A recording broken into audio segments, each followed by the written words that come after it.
I'm like such a huge fan of it. Okay. Hello, everyone, and welcome to Awaken to Happiness Now. Thank you so much for being here. I'm Laura Canfield, your host, and we decided to use a new format for the show for some of our guests who would like to join me on Zoom, because I really like video. I find I'm much more engaging and interactive, and this way you can see me and you can see all my wonderful quirky expressions, plus our guests and yourself if you are brave enough to go on video, because you can. And if you don't want to, you can not. Totally up to you.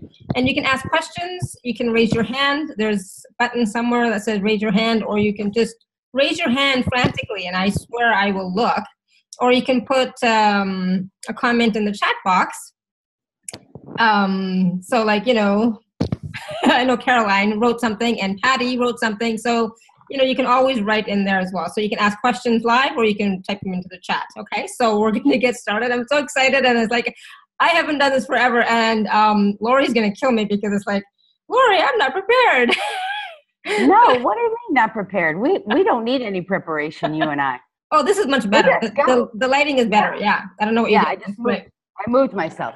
Perfect. So our guest today is Lori Spagna. And for those of you who are not new to Awaken Happiness Now, you know that Lori's been with us for like day one. So I'm so glad that Lori's here. Wait a second, and I'm going to... Who is that? So I'm going to make sure everyone is muted and mute all other than Lori. So Lori, I will unmute you in case you are muted, which you are, but it's okay. But if you need to talk, just unmute yourself or raise your hand, okay? So not a problem. So Lori is back with us. Lori is a dear friend and colleague. She is a magnificent healer. I'm not even reading her bio because I've known Lori for so long. I just love how she is one of the most genuine, authentic, real people I know. And her healing energies are like off the charts. I just like, every time she does the work on our shows, I'm always like, oh, wow, yeah, I feel that. Wow. And I do experience a lot of energy shifting when Lori's working with us. And Lori also works a lot with pets and animals as well, right? So I don't know what we're going to talk about today, other than because it's been so long, and I think we had a theme for the season, but I don't even know at the moment what it is. So we're just going to call it Awaken to Happiness Now with Lori Spagna. Woohoo. Well, thanks for having me, Shefali. Hi, everybody. It's so fun to see everyone. I know, right? I can scroll through on the top and see you guys, and it's so nice to see your faces, and welcome. Thank you for having me here. I'm excited. So Lori, what are we going to talk about today? Because, like I said, it's been a while. I think I have no idea what the theme is anymore, but we've always talked about, raising your energy, raising your vibration, being an inspiration, or not just that, but really creating your life. I'm all about creating your life. And I have to tell you, one of the, newest tools and access, because I just became a certified facilitator, finally. Oh, good for you. Yay! But one of the new pieces was about making irrational choices, right? Instead of rational choices. And how sometimes when you make an irrational choice, it gives you so much more space, so much more joy, so much more everything. And so this past weekend, it was Easter weekend, right? And so I said to my husband, I want to do something fun. I want some sun. I want some sea. Let's go away. I was like, can we go away? So he's like, all right. So we went spontaneously away for the weekend. We left late Friday night, drove through the night, and or was it Saturday? I forget. Right. Had the most wonderful time. I shared some pictures on Facebook, but not the really good pictures my husband has, and he won't let me share any of his pictures. It's like, but we had a wonderful time. I mean, it's like, if you were to see my expression, it was pure joy, and it was like, oh, this is so wonderful. I said, I love the sun. I love the sea. I love being with my husband. It was like, I really needed that. So it was like, that's what I chose, and that's what I created. And it was an irrational choice because there was no planning involved. There was no, we're going to go here, there, and everywhere. There was like, let's just go and we didn't even know where we were going to stay at the hotel. We got there like at 4:00 at night, to Trieste in Italy. what is open at 4 o'clock in the morning? Right? And so he found a really nice hotel, and it was amazing. It was like amazing. It's like, so making irrational choices sometimes can really create so much in your life. So I invite you all to not always think linearly, not always think about what you're going to get from something, but just do what brings you joy. So on that note, Lori. Well, I love what you said, because actually, I mean, that concept of rational versus irrational is really, at least what I receive as you're discussing that, is more about, choosing to not just operate from the left linear brain. Yes. And the way we're trained to, the supposed tos. So exactly. Rational versus irrational can be interpreted in a lot of ways. I mean, sometimes being irrational could potentially be unhealthy. It depends on how you define rational and irrational. But the way I'm defining what you're saying is you operated from a place of choosing joy, love, lightness, and absolutely, and freeing yourself from what rationally you maybe were supposed to do that day, or what you should have done or had planned. Instead, you just said, throw caution to the wind. We're just going to have a great day. But at the same time, you weren't really throwing caution to the wind. It wasn't like you were just jumping in the middle of a freeway and being like, I'm going to be irrational and jump in the middle of a freeway, or, moving truck. I mean, so I totally get that. My husband's a safety freak, big time. I mean, like, there's like no worries there. It's like he would never do anything that was unsafe. But it's about doing what feels good for you. Because, like, for example, I could have stayed home and worked on the show, right, getting ready for the show and other stuff that I should probably do. But it's like, no, I just I needed a break, and I needed to be with my husband, and I needed to spend time with him, and I needed the sun and the sea. Yes. And it's like, Well, you know what actually was so interesting this weekend, especially, it was Easter weekend. I also just took the day off, kind of threw caution to the wind in that way, because I tend to work on weekends because for whatever my story is. And I realized that the day that I was away from my computer and from all work, I took the whole day and didn't even turn on the computer. And I mean, I've had days like that before where I've done retreats or, time away, but I got this very clear guidance. There were a number of things I was working on, even while I was away from my computer, I was working spiritually, energetically. And I was very clearly told, like guided, very clear, you're going to need to limit the amount of hours you spend in front of the computer from now on. And the other thing too was just, and that's sort of basic 101, but when you have a business, you're running your own business, it's not always easy to do that. But the other thing that was really interesting was that, the old paradigm that we've been existing in is a paradigm that's based on these left analytical, logical ways of existing. And that is a reptilian controlled system. It's, part of what I teach is about our star family. So our former controllers of this planet, whether we want to call them that or not, but they have been sort of, the way they've controlled and structured our reality was based on linear processes, hierarchy, dominion, control, domination, and manipulation through fear, through anxiety. And so you're kind of like in that paradigm that we're freeing ourselves from. You're wired into all of that, right and wrong, which you hear in, by the way, you mentioned access, the good and bad, that's all wired into that program of like, this is right, this is wrong, this is good, this is bad, this is up, this is down, this is the only way to do it, follow the first 3 steps, don't divert. It's very left analytical. And in the new paradigm that we're now anchoring liberating ourselves from the old paradigm and anchoring ourselves into a new paradigm, it is based on more joy, more peace, freedom, liberation, personal pleasure and enjoyment with harm to none, not at someone's expense. So that's what you're doing. You're living, you were making a choice to live in the new paradigm. And every time we do that, actually, through our joy, we discover in those moments of expansion and freedom, we discover, I've got this new brilliant idea, and we just supercharge, and the universe is like conspiring more. There's more open doors, more expansion. And I thought it was really interesting too, as we were talking about backgrounds on the same subject. Isn't it interesting? I was looking at the background. I have a door and a window. And I'm all about that. Let's open the doors. Let's open the windows.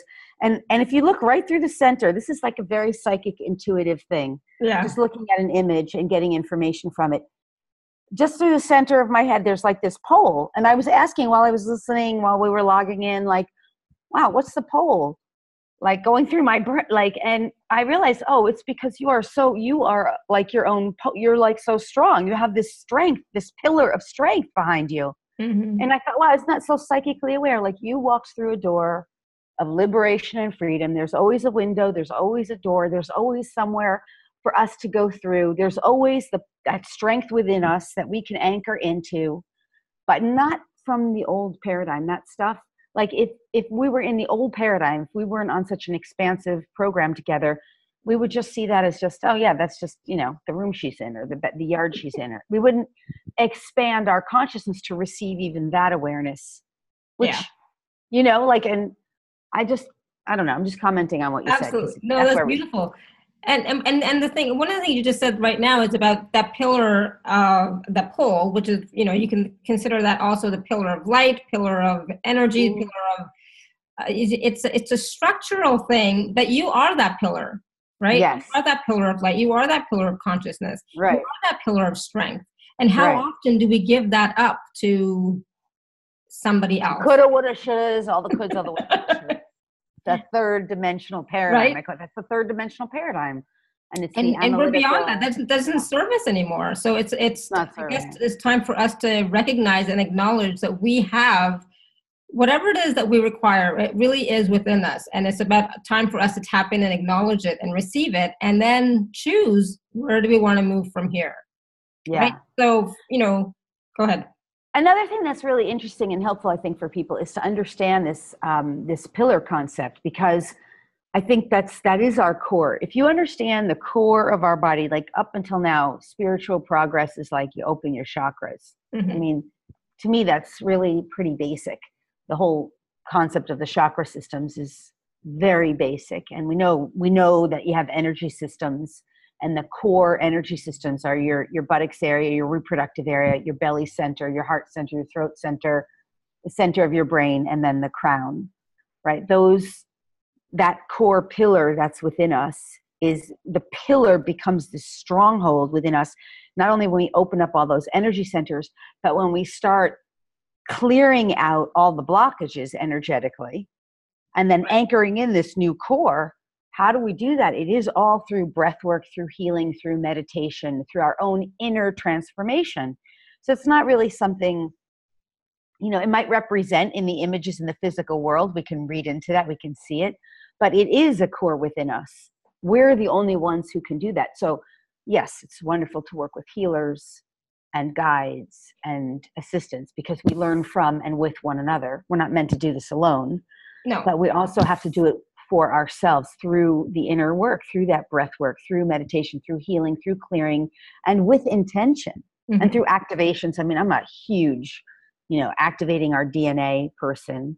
Yeah. And as we're doing all that, that core is built within us. And I love sacred geometry, because a huge part of pulling in that energy into our core. Yeah, you got it all around you. I do. Is working with those codes like that, even right above your head. That's the flower of life, we know. And that is the structure. That is if you just look at two of those interlocking circles, you will see in there's a Vesica Pisces. Mm-hmm. And I mean, the Vesica Pisces is the core building block of the structure of all of existence, which builds the flower of life. And if you're just inhaling the flower of life, inhaling it in through your body and in through your energy centers, which is your core pillar, as you're opening up those energy centers, you're actually activating within you, strengthening your core pillar. Mm-hmm. Who knew it could be so simple? See, if we were to do that together, see, sense, and feel the flower of life. Breathe it in through your body. You can just breathe it in through your nose. See, sense, feel, perceive the flower of light. It exists in the air. It exists everywhere. It's the core pillar. It's building block. So you see, sense, and feel. You breathe it in, flower of life, in through the nostrils, into the brain. See, sense, feel the flower of light going into your brain, flower of life, going down your breathing apparatus from the center of the brain into the throat. Just don't move forward until you just see, sense, feel. However you see, sense, and feel, you just keep breathing comfortably. See, sense, and feel that flower of life coming now down into the chest, into the heart center. Everyone's doing it. I can feel the group. You're breathing that flower of life into you. Breathe it down into the belly center. Breathe it down into the reproductive center. Breathe it down into the tailbone. And now expand. However you see, sense, or feel that flower of life through your body, every cell of your body, all trillions of cells of your body, breathing and feeling and sensing that flower of life. No way to do it wrong. It's just an image. It's a sacred geometrical pattern. Expanding it out in every direction until actually it expands around you. Now you are within the flower of life. Just however you see, sense, or feel it. You're contained within the flower of life. And it is vibrating in, through, and around you. See, sense, and feel it in every direction. And just now, in this moment, as you're doing it, just notice whatever you notice. Just notice. Notice how you feel. And then, when you're ready, just open up. Come back. I don't want to come back. It's effortless, right? Okay, I know that was not the most intense, earth-shifting experience. All right, I'm not like delusional. It was that little. It was nice. Yes, it was nice. Yeah, that's what I said. I don't want to come back. I wanted to stay there. And here's really what happens when you do something that simple. It is not only is it nice, it's shifting your energetic field. It's up-leveling your vibration, and your body, your consciousness is taking direction from this perfect pattern. So what's happening is the cellular awareness in your body is conforming to this perfect pattern. It's the same concept as Dr. Emoto's water. What does he say, Dr. Emoto? You put the word love on the water, or you put a pattern of sacred geometry on the water. The water conforms to that pattern or to that word, to that vibrational energy. That's what we just did in 2 seconds, 2 minutes. Now, when we start doing that, 2 minutes a day, a few times throughout the day, it starts transforming the entire energetic of our structure. How easy is that? Exactly. Awesome. It can be that simple, right? Yeah. The only thing is we have to choose to do it. Right? Yeah. It's that, you know, when we don't do stuff like that, or when we stop doing it, you know, we get hooked into that old paradigm of the third dimensional reality. Somehow, some way, either we're overworking or we're stressing about something, or something has reflected to us in our reality that needs some kind of healing or resolving, and it kind of entangles us. But the 5D reality is already still here for us to be like, I'm entangled, and we lose our way. That's when we come to a call like this, or we go to a third-party person for support, you know, a healer, a guide, someone trusted who's neutral, not involved in the entanglement. And then they help us clear it and re-anchor back in 5D. And that's the thing. Like, this is Ascension. This is the process. A lot of things we can do on our own, right? Absolutely. And this is one of them, right? And some things, you know, we're like, I've tried, I just can't. So then go and see somebody. Like my daughter, you know, she's wonderful. I love her more than anything. And I've told her, I'm here for you. You know, whenever you need me, I'm here for you. You know how, but kids and mothers, you know, they have that. Sometimes they're like, mom doesn't know shit, right? So it's like, okay, cool. So she's decided to go to see not a therapist per se, like a counselor. And she's like, Mom, I was afraid to tell you that I'm going to go see someone. It's like, why? Don't be afraid. It's good. Talk to them. Don't buy into anything. But do whatever you need to do. Like, if you think it'll help you, do it, but don't buy into anything. It's like, that's my caveat. Don't buy into it. Don't buy into the wrongness. Don't buy into anything. But go do it. I said, when I was younger and I went through a lot of shit, because I did, I went to a counselor for years. He was great. I was able to unburden, let go, and it was like really helpful for me. And like, you sure? It's like, of course, my baby.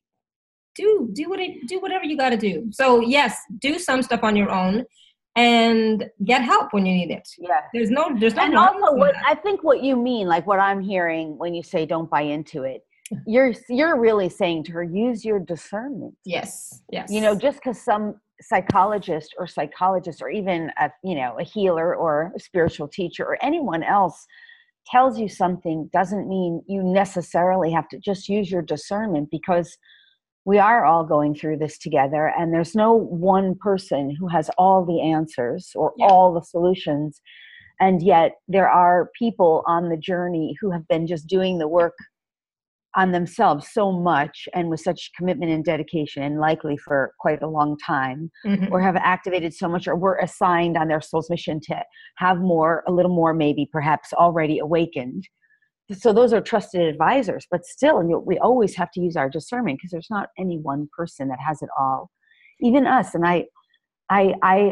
I work with, all my friends are healers and intuitives and, psychics, animal communicators. Like, that's my circle. That's my tribe. Those are the people I hang out with. And I always find it really interesting when they don't go for anyone else to help. And I think, why aren't you getting yourself the support that you need? Well, I have it all within me. I use my process, and I do too. But I find that if someone's not getting support from someone outside, they're limiting themselves. It's not that source can't provide it. It's not that every tool or our favorite tools don't work for us. They do. Yeah. But isn't the whole point of expansion to be not to limiting ourselves?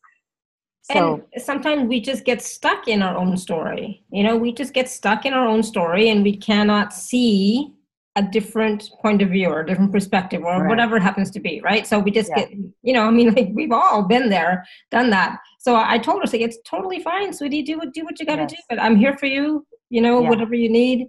And, let's see how that goes, but at least she's moving forward. She's doing something, she's taking action, right? And she's honoring herself. And for me, it's about honor yourself, do what you need to do to have more joy in your life, have more peace, have more whatever, abundance, prosperity, that connection with yourself that is, for a lot of people, it's missing, that connection to yourself, that connection to spirit is sometimes not always there, because we're focused on all outside stuff, right? It's always there. We're just not always connected to it. We're focusing on everything else, right? It's like, I got to do this, I got to do that, and it's like, it's okay, and then like today I did not do something. It's like, oh, I forgot to do that. Okay, well, next time I'll remember. So I didn't judge myself. It's like, oh, bad you for not doing that. It's like, oh no, okay, next time I'll remember. It's like, okay. Well, let me ask this. What do you think is going on? Like, how do you think the people on the call are dealing with ascension? And I mean, I love talking about our animal companions, and I always love sharing about what they have to teach us and share with us. But I think right now the focus on planet Earth is really the next phase of ascension and awakening and the shift, and really anchoring ourselves into this new fifth dimensional reality, and how we're navigating through it. Personally, that's my most, and also just really connecting with our star family races, because the fifth dimensional reality does really involve us understanding our intergalactic connections with other star family beings and our star family origins. So I'm wondering, how do you think people in the group, your community, are dealing with that? Or dealing isn't my favorite word, navigating it, what's going on? Yeah, absolutely. And that's a great question. And, and that's the thing. It's like, I think right now, people I think everything is moving so fast that people are like not able to catch up, right? And then they're judging themselves for not catching up, right? And it's like, it's just moving really, really fast, and there's only so much you can do. So how can you like do your work, do whatever you need to do, and be kind to yourself, still be honoring to yourself, still love yourself and have compassion for yourself, that you're not going to miss out, you're not going to miss the boat, it'll be okay, but just focus. I'm not sure. I mean, I know for myself, I go through months where it's like, fuck, I don't know, I'm swearing, but it's like, fudge, stuff is coming up, And then other times when it's great, right? So. Well, let me say, I just want to say, I just clicked on the chat box. That's so fun. And I can see some questions. So we definitely will talk about what's in there. But let me say, people like vibrating from inside out. That's my thing. So let me just say one thing about time. This idea that you're going to miss the boat or that you can't keep up. Mm-hmm. The only thing you can't keep up in is 3D. If you're feeling like you can't keep up, or that time is moving so fast, you're in 3D, you're functioning from linear mind. And this is not just something that happens from linear mind, but I will explain it from linear mind. The way to deal with time and keeping up is to get out of 3D and anchor into 5D. In 5D, the consciousness shifts to eternity, the eternal now. That as we are anchoring into 5D, maybe not overnight, certainly not overnight, it's not a pill, but that our experience will shift into, I have eternity. I have limitless time. I have unlimited time because I'm clearing out all of the programs within my body and being, within my entire consciousness, both conscious and unconscious, both known to me and even what's unknown, that would limit me in linear time. That includes all the aging programs. And I'm using the word programs, but it's much more than just a program. That includes death and dying. It doesn't mean we're resisting death or dying. It doesn't mean we're fighting with it or struggling with it.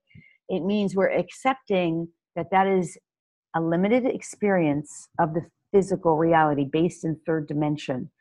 That as we anchor in 5D, through the process, we shift out of this limited time and space perspective, which means I don't have enough time. Over here, we don't have enough time. I can't keep up. There's too much going on.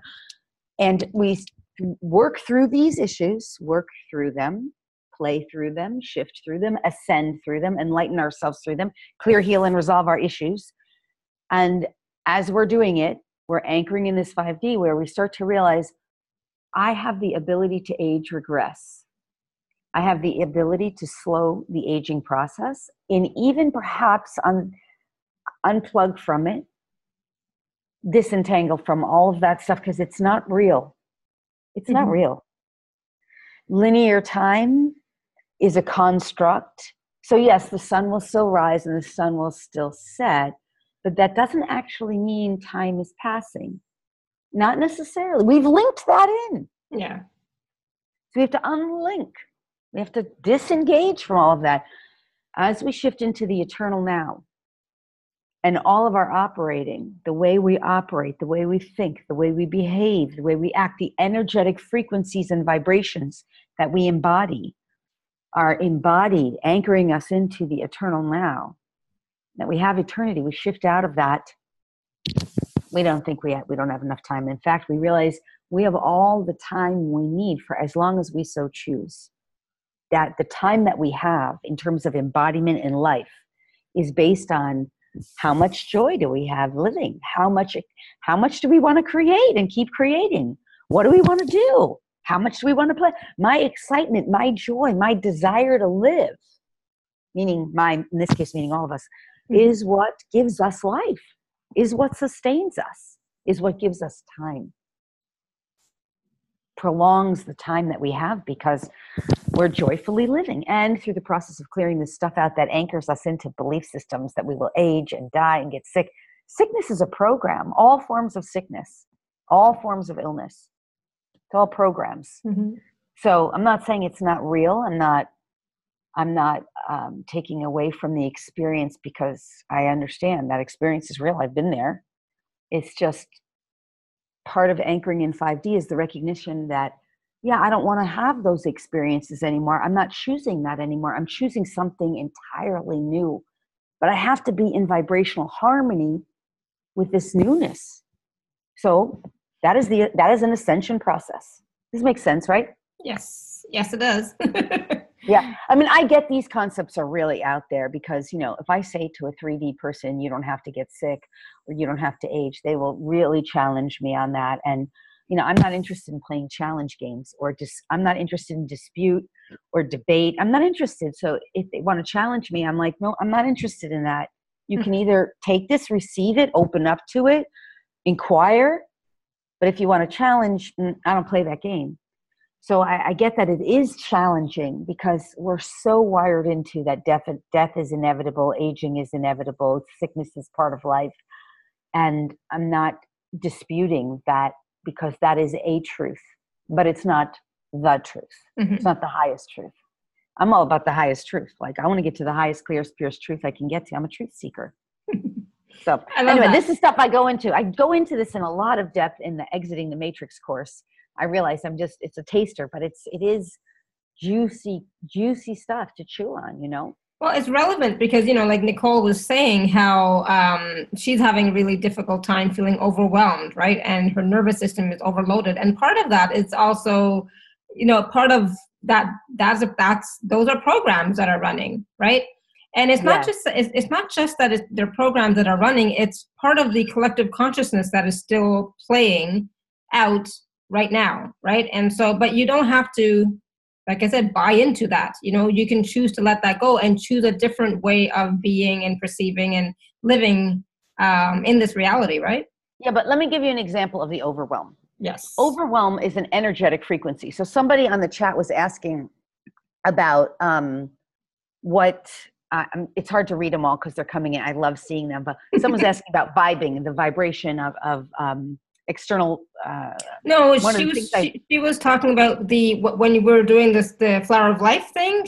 That's when she was really vibrating a lot. Okay. I might have perceived the question differently because one of the things I teach about is inside out living and outside in living. But I'll explain that as long as you remind me, because I know I answer questions with very long, elaborate answers. But let's just go back to the feeling overwhelmed. So if I stick my finger in an electrical socket, I'm going to start doing,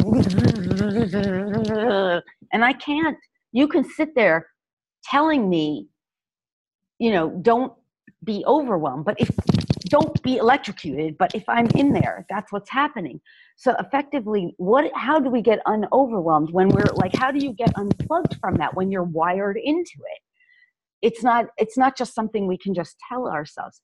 If you're in a state of overwhelm, what's really happening is the universe is saying, choose your priority, right? Choose your priority. And your priority, when you're in a state of overwhelm, must be this. There's only one priority you can really choose. Self-care. Yeah. Self-love, self-nurture, and that in its forms, which means you have to literally say to everybody and everything else, and I get it, if you have a job, you can't say it, but on some level of your body, you have to start saying, I'm going to breathe and I'm going to choose self first through breathing, bringing myself back into breath is what brings you into homeostasis, right? Calmness, breathing. And most humans, they only breathe to hear, you know, that's how people hyperventilate. That's why they get anxiety. Their body isn't oxygenated. So the first choice of self-love and self-care is I'm going to breathe. And now everything I do, I'm going to move slower. I'm going to unplug step by step. And I'll never forget, I had the end of last year, I had been working so hard for so long and my website crashed. And it was the week between Thanksgiving in the weeks and Christmas. There was nothing I could do. Yeah. I mean, there was nobody taking business. There was nobody doing anything. I couldn't even find a tech person to help me rebuild it. I mean, the tech person I'd hired crashed it, right? I had everything on a backup, so it wasn't, you know. But what I knew was that was my form of a healing crisis. And that was my own higher self being like, you need to stop everything. You need some radical self-care and self-love. And that's what I did. I went away to Costa Rica for 3 weeks. I was like, all right, there's nothing I can do. I need to heal. Like, I was so tired. I was working so hard for so long. The website crashed. I did a prayer. But I know how it happened in a way. I did a prayer to Ganesh. I was like, get everything off my plate that's just not helping me. You know, you have to be careful when you say a prayer to Ganesh. You have to know what you're asking for. But in any way, it worked out fine. Like within 3 weeks after January, I had the website back up, and the tech guy, I am in love with him. I loved him. I think you guys will appreciate this. I loved him so much. I mean, I loved him so much. Within a few months of us meeting, he met the woman of his dreams and got married. Oh, wow. I am serious. I am so serious, not arrogant. My love helped him. And I never did anything. I love you so much. I love him so much. That's all I kept thinking and saying. Yeah. And I think that love affected him. Absolutely. Yeah, he received it. This is how it works. Anyway, so I hope that helps with again, because it's a call. You have to just sometimes drop everything that you can possibly drop. And that doesn't mean, to the point of, what was the word you used in the beginning of the show, Shefali? To the point of reckless abandon. The irrational versus rational. All right. It doesn't mean go jump in front of a truck concept. It doesn't mean to your detriment, but it means drop everything you can drop. Yeah. If you're so full of anxiety, and consider that to be a pre-call to a healing crisis. If you're so much in overwhelm, that's the pre-call. That's what happens before a healing crisis. You don't want it to get to that point.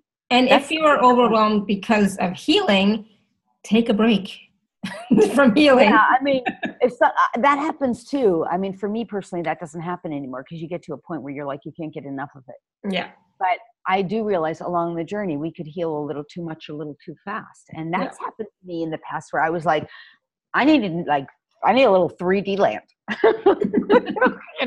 Now I'm not like that anymore. But I remember stages where I was like that. Yeah, but it's about honoring your body too. Honoring your body, or honoring your being, and not saying, I have to do this healing, I have to do that healing, I have to do... No. Honoring your needs. Honoring your unique needs. Yes. Yeah, so take your time. Because when you're just forcing the healing on you, it doesn't work. It doesn't mean that, if you receive 100 activations, that you do all of them all at once. No, it's about questioning, which ones do you need now? And do you need, a week or two in between? I mean, I tell my clients, I'm not going to, after we do a healing session or whatever, please do not listen to the recording until at least 3 or 4 days later. Give your body a chance to integrate everything, It takes time.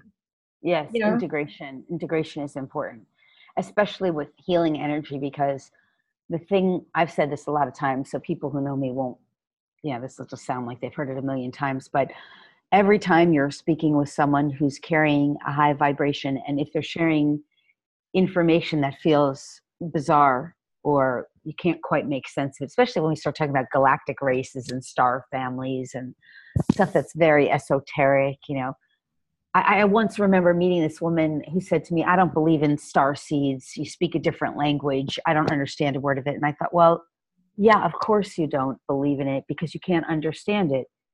But the point I'm making is it exists within a vibrational range, and just by being near it and allowing it, you come into harmony with that vibrational frequency, and you start vibing in harmony with it. And then before you know it, but you didn't exactly study it.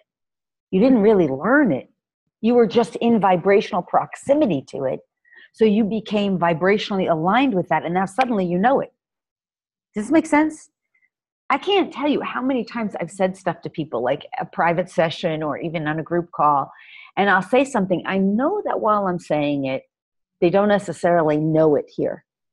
But after I'm done saying it, like moments after, they'll say, yeah, I know that, but what prompted the question and the response in the first place was something they didn't know it. So they just, in the process of listening, they became vibrationally harmonious with it. And it somehow became part of their knowing. Does this make sense? Yeah. Mm-hmm. Because that's what this is. It's all about vibrational alignment. So while everybody thinks they're working to get into vibrational, to up-level their vibration, and that is true. That is true. We up-level our vibration through the foods we eat, through the thoughts we think, through the meditation, through the activities we engage in, through the people we interact with, by being in nature, by praying, by breathing, by healing, doing healing work, breath work. All those things up-level our vibration through the emotions we feel. Telling the emotions we feel. But what also up-levels our vibration is just tuning into different frequencies. So that's, again, why don't you watch the news? Why do we always advise people not to watch the news? That's a frequency. That's a vibration of control, domination, manipulation, and fear. That's the range. So you get wired into that range. It's not just because you have you have the discernment to know it's not true. No, it's that if you're watching the news, you're getting vibrationally attuned to that frequency. Fear, control, domination, manipulation, blame, shame, judgment, victim, victimizer, victimhood. Give your power away, sickness, illness. That's the range that television, most of television, but certainly the news, vibrates you into. Yeah. Whether you're conscious of it or not. And that's why when you listen to, a star seed or a healer or an intuitive, just through that process, just through the frequency and the vibrational range that they're offering and bringing forward, you're vibing in harmony. You're getting vibrationally aligned with that. Does that make sense? It does, absolutely. And the more that you do that, the more that you can actually tune into your own vibration and connect into your own vibration and see or discern, like Lori was saying, what's right for you and what's not, Yes, because also understand that really high vibe light workers have done so much of our inner work that, the intention was to assist humanity, for most first wavers, that they will all say that we've done the inner work, but we did it also with the intention of assisting the greater good of the collective. So we become really good mirrors. We're really good mirrors. I mean, everything is a mirror and everyone is a mirror. But at a certain point, you start realizing, as a starseed, a light worker who's done so much inner clearing, I know I've come to that realization, like that's a mirror of what's in the collective, but that's not my personal mirror anymore because I have no entanglement with it, no attachment, no ensnarlment, no charge, no trigger. I'm totally in sacred neutral. So even though it's showing up in my field, it's not really because it's something I necessarily have to work through. It's in the field. So what's my point? My point is that starseeds and light workers become really good mirrors for others. So when you're seeing something in that starseed or light worker, is some love or frequency or some peace, you're vibing into that perception. It's your light shining through at you. It's your lightness. Yeah. It's the greatness of who you are coming forward that's being revealed to you. And if you can see that in somebody else, you can only see that because it is within you. That's right. That's so right. Exactly. And this is basic stuff. We all know this. We're just anchoring it in on a deeper level because, you're interacting with all kinds of people now because we have all these timelines, dimensions, states of existence, energetic, vibrational ranges overlapping right now through this ascension process. And you're going to interact with some people, some situations, some circumstances that charge or trigger you. I mean, it's pretty hard to avoid violence on TV. Like I'm a fanatic for love stories, and I love period pieces like, Rain, that show. But there's like violence in there, and I'm not ever into the violence. Like violence is not entertainment. Violence is not entertainment, period. It is programming for the masses. So, it's like, how do you, you're going to interact with things. So the point is to be able to really hold your core pillar of light, interacting with those things, knowing yourselves as the light you are. And then when you are interacting with something, if it's triggering you or charging you in some way, that's an option for healing. That's something to disentangle from through a healing process. And if it's triggering light, if it's showing you light, it's basically revealing to you the lightness that you are. And that's possible for you.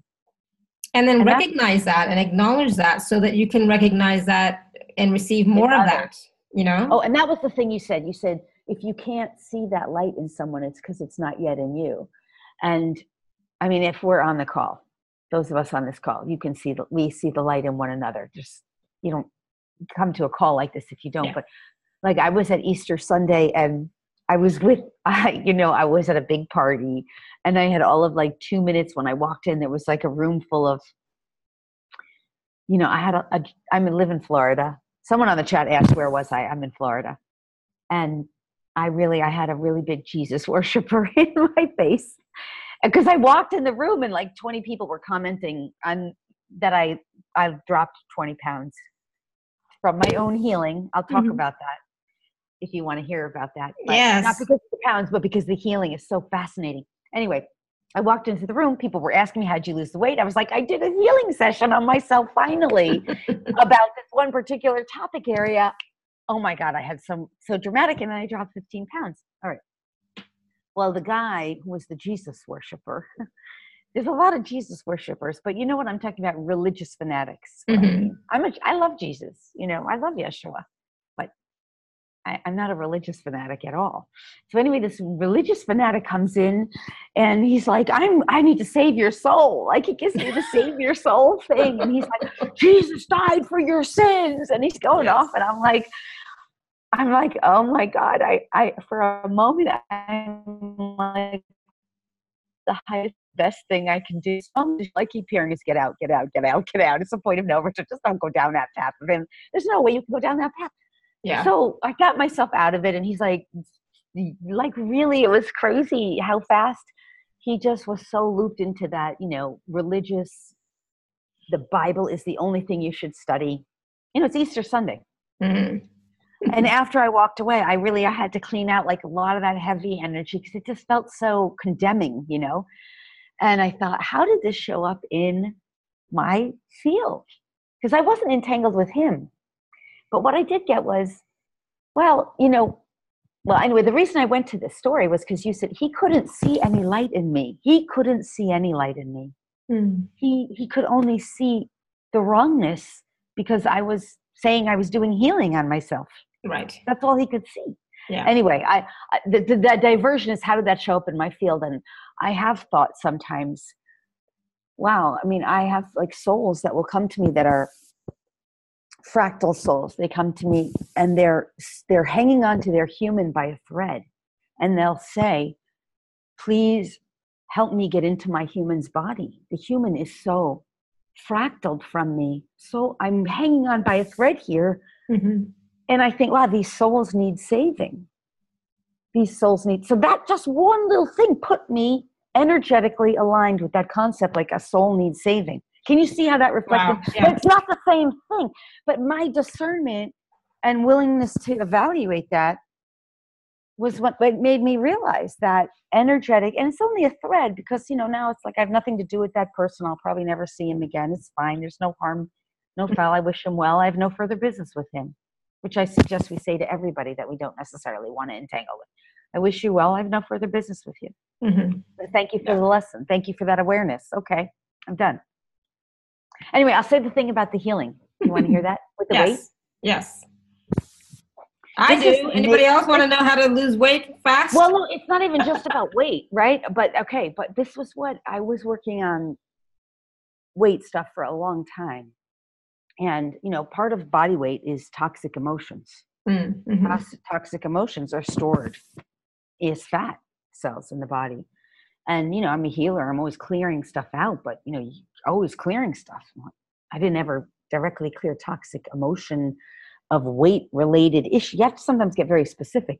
But this is what it was. Through the healing journey, I became aware that I believed that sugar had power over me. Just a simple little thing. That one clearing. But here's what it went to. From sugar having power over me, it was linked into the belief system that I needed sugar as a way. This is not just one session, right? It's going to sound so obvious to me. It's so obvious now. I needed sugar. Why do people eat sugar? Sugar is the sweetness of life. So, okay, it's perceived to be. It's not really just perceived to be. I feel sweet. I take sugar in. I feel sweetness. I need sweetness. So my ancestors' lineage has diabetes. Not anymore, by the way. So had diabetes. So, okay, I had a belief system under that belief system that I need sugar for sweetness. I'm powerless over sugar. Let's go to the root. Powerless over sugar. Mm-hmm. I need sugar for sweetness in life. I'm unfulfilled. That's the next layer. I'm not fulfilled in life. I'd clear that out. Why am I not fulfilled in life? Because all I do is work. That was my truth. All I do is work. Slave driver programming, cleared that out a long time ago. That wasn't I couldn't have gotten to this bottom belief if I hadn't already cleared out all the slave driver. Mm-hmm. I have to work. I have no sweetness in life. I need sugar for sweetness in life. I'm unfulfilled. These are all the layers that I needed to get through. But why am I working slave driver? Oh, there's diabetes. That's what diabetes is in the family. Diabetes is I can't take in the sweetness of life. I'm unable to process the sweetness of it. Had to clear through that layer. Had to do it. I'm the appointed starseed for my lineage. Had to clear it out through all my lineage, my whole lineage. I cleared out diabetes. I cleared out all the ancestral linking, and these are all knots and entanglements of not only belief systems and belief structures and programs, implants, explants, the whole freaking thing. Crazy. But when I got to that bottom belief, through all those layers, and there were others, cleared out all the toxic emotions of, of the anger and the resentment of having to work so hard with not enough sweetness in life, not enough fulfillment. That's why insulin spikes. You can't process the sugar. Mm-hmm. Once I got to that one bottom belief, I'm telling you, years I was working on weight stuff, not losing the weight. The bottom belief, 1 hour. Sugar has power over me. I pulled that belief. That same day is the first time ever. Dinner came, I ate dinner, and afterwards I was like, I don't even want any sugar. I actually can say no to dessert. Oh my God. Within a week, I was 5 pounds heavier. Within another week, I was 5 pounds heavier. Lighter, sorry. Thank you, lighter. And now I lost almost, since then, 20 pounds now. Wow. And it's been slow. This has been over the last 3 months. But the thing I was going to say, I just want to say one other thing, was that's why a lot of people don't always realize that healing is working, because it's not like I was eating sugar for 2 years. I wasn't eating sugar. I just still had the cravings. I was in resistance, fighting the cravings and finding healthy substitutes. I was still eating sugar, but I was eating healthy substitutes, like a, raw cacao chocolate bar every night still. And it wasn't even, because now I can eat the sugar. I'm still losing weight. And when I say sugar, I never do white sugar. Mm-hmm. I'm talking about coconut sugar or fruit sugar, and that's satisfying. Anyway, I don't know. Does that help? But this is why a lot of people think that healing doesn't work, because you don't see it was that last one little thing that took 5 minutes to pull the belief. But if I hadn't done all those other months and months and 2 years, hours and hours of healing on this issue. And that's the thing. That's what I'm so glad you shared that, because, a lot of people think that one clearing is going to just clear it all. It's mm-hmm. like, no, there's layers and layers and layers, and like the entanglements and so on. It's not just one clearing in 5 minutes that's going to suddenly fix your life the way that you want it to. It's yes. I wish there was something. What that is. Can I tell you what that is? I call that the take a pill. That is a program of its own. It's a take a pill program. You're wired. If you're watching TV, which is the ultimate brainwashing programming, mm-hmm. You're watching TV, the commercial comes on mm-hmm. and says, take Claritin Clear. That's what we're being brainwashed to believe, that one pill will fix it all. Yeah. And this is also part of the big scam. This is conspiracy. Beautiful aspect of conspiracy. Beautiful.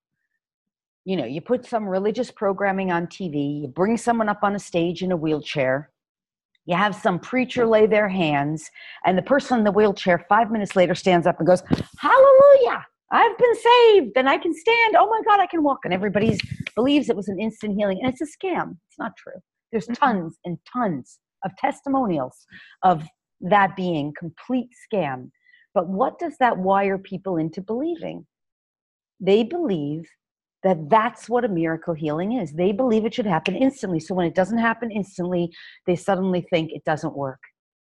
And that is conspiracy. That is done on purpose. And to get people not to believe that spiritual healing really works. If it doesn't work that way, it doesn't work. Yeah, but the thing is, healing does work. It sometimes doesn't look the way that you think it's going to look, right? And it could be different layers and different parts and pieces and different aspects of you that get healed at different times. But it does work, and each time, for me, like when I do meditation, when I do energy healing, when I do my activations, you're shifting in that moment. You are changing in that moment. And that connection with your spirit, the connection with the source, the connection with your guides and your team, that is changing you each time you do that. Yes, every time. It all works. Sorry, go ahead. I want to talk about the outside in living and inside out living, which is one of my favorite topics. And then also somebody here is asking the specific examples of anchoring into 5D. I love this. I can see the questions. This is so fun. I know. Up to allow abundance of money, joy, vitality, love, creation, etc. Scarcity mode. So I know there's a lot of other questions. I know we also talked about already some of the stuff with overwhelm and so I won't address absolutely. that. But, yeah. Okay. Yeah, go ahead. I was just going to say, absolutely, Susan. You're talking about, this journey requires us to do our work, and it's not always work, though. It doesn't have to be hard or difficult. Yeah, we use the word work, but it's not always work. It's not always work. So there's joy in it. There's liberation in it. Go ahead. Sorry. Right. Right. I feel like it's all play, But so the thing about, first, let's talk about scarcity mode. I mean, scarcity mode is linked in with tons of programming. So when you talk about clearing scarcity out, I mean, that is like a huge conversation because, yes, in 3D, we are wired into scarcity. Mm-hmm. So you can see scarcity in 3D on every level. I mean, there's not enough healthcare, there's not enough money, there's not going to be enough resources on planet Earth, there's not enough, there's not enough nature, there's not enough space, overpopulation, blah, blah, blah. It's crazy. So that's just not the truth. That's not the truth. And rewiring yourself from scarcity to abundance requires all kinds of stuff. It's not just healing, it's actively engaged in making a conscious choice to see and perceive abundance in all of its forms. Abundance of everything, abundance of leaves, abundance of trees, abundance of air, abundance of everything is the easiest way to start. But also recognizing from, even if this person specifically mentioned money, I mean, if you think about the different kinds of currencies in the world, that's an abundance. If you perceive gold and silver as abundance, and if you realize that they do come from within the earth, crystals, like one of the things I'm organizing right now is a sacred crystal journey we're going to do together for star seeds. Crystals in the center of the earth, which hold the records for humanity, which help us to awaken our dormant knowing, which store up the Christ consciousness, that Jesus Christ, that wasn't his name. His name wasn't Christ. We gave him that name because he had Christ consciousness. Christ consciousness comes from the crystals. The crystalline consciousness is Christ consciousness. We all have the ability to access that. Okay, there's an abundance of crystals. There's so many crystals in the earth. And these hold the highest frequencies and vibrations of all material. This is stuff we talk about in my vibrational energy healing class for people and animals. Okay, start looking at the abundance that exists in the reality and allowing yourself to perceive that rather than focusing on your own personal experience of lack. You even have an abundance of lack. You can play with that too. But nonetheless, the other thing about being in abundance of all of its kinds is really getting in flow with giving and receiving. Because I have come to see that people who are in states of lack are either typically overgiving or overtaking, taking more than they're for sure, buying things and then asking for refunds on things that they've already used, or not willing to pay a fair energy, trying to get stuff for free, trying to cut prices on things rather than just paying a fair energy exchange, or else overgiving. I mean, when I have overgiven in the past, I have gotten some very, very unpleasant experiences where somebody basically would steal from me. And I knew I was not stealing. I don't steal. And I'd realize I'm overgiving to my own detriment. So you have to look at that. If you're dealing with issues of scarcity or lack, you have to be really honest with yourself. You have to be willing to be honest. Are you trying to take things without providing a fair energy exchange? Are you being unfair in what you're trying to have? Or are you overgiving potentially to your own detriment? Getting in flow with giving and receiving. And either way, There's no badness in that. That's part of 3D living. That's part of being wired into that matrix of lack. We do that.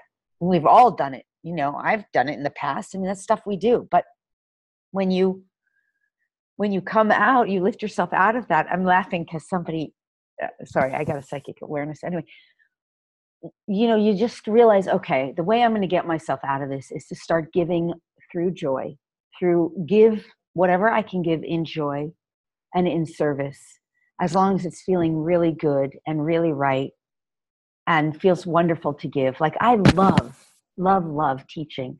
I give information without reservation. I love it. So you can ask me anything, anytime, and I will not shut up because it's my joy to give. That's how come I got so good at this stuff that I do, right? Anyway, give whatever you can give in joy, in service, without attachment, because if the person doesn't want it or they put up a resistance or there's a wall or a blockage, you don't have to give it. It's okay. If they don't want it, that's okay. Go, someone else does. And then the moment you feel like you're giving and it feels bad, or you feel like your martyr kicks in, like, all right, I'm giving so much. Why am I not getting? That's martyrdom. Well, then it's time for you to receive. And then you say, I know I've been doing some really great giving. I'm really ready to receive. Sometimes when I say that, honestly, out loud, like, okay, I need some receiving. I'm ready to do some receiving. Like all of a sudden in my inbox, somebody just bought something new I wasn't even trying to sell. They went to my website, they bought something, they bought a sacred membership. Who knows? I don't know. It happens all the time. I can just literally say it now. I'm really ready to receive. Or somebody gives me something.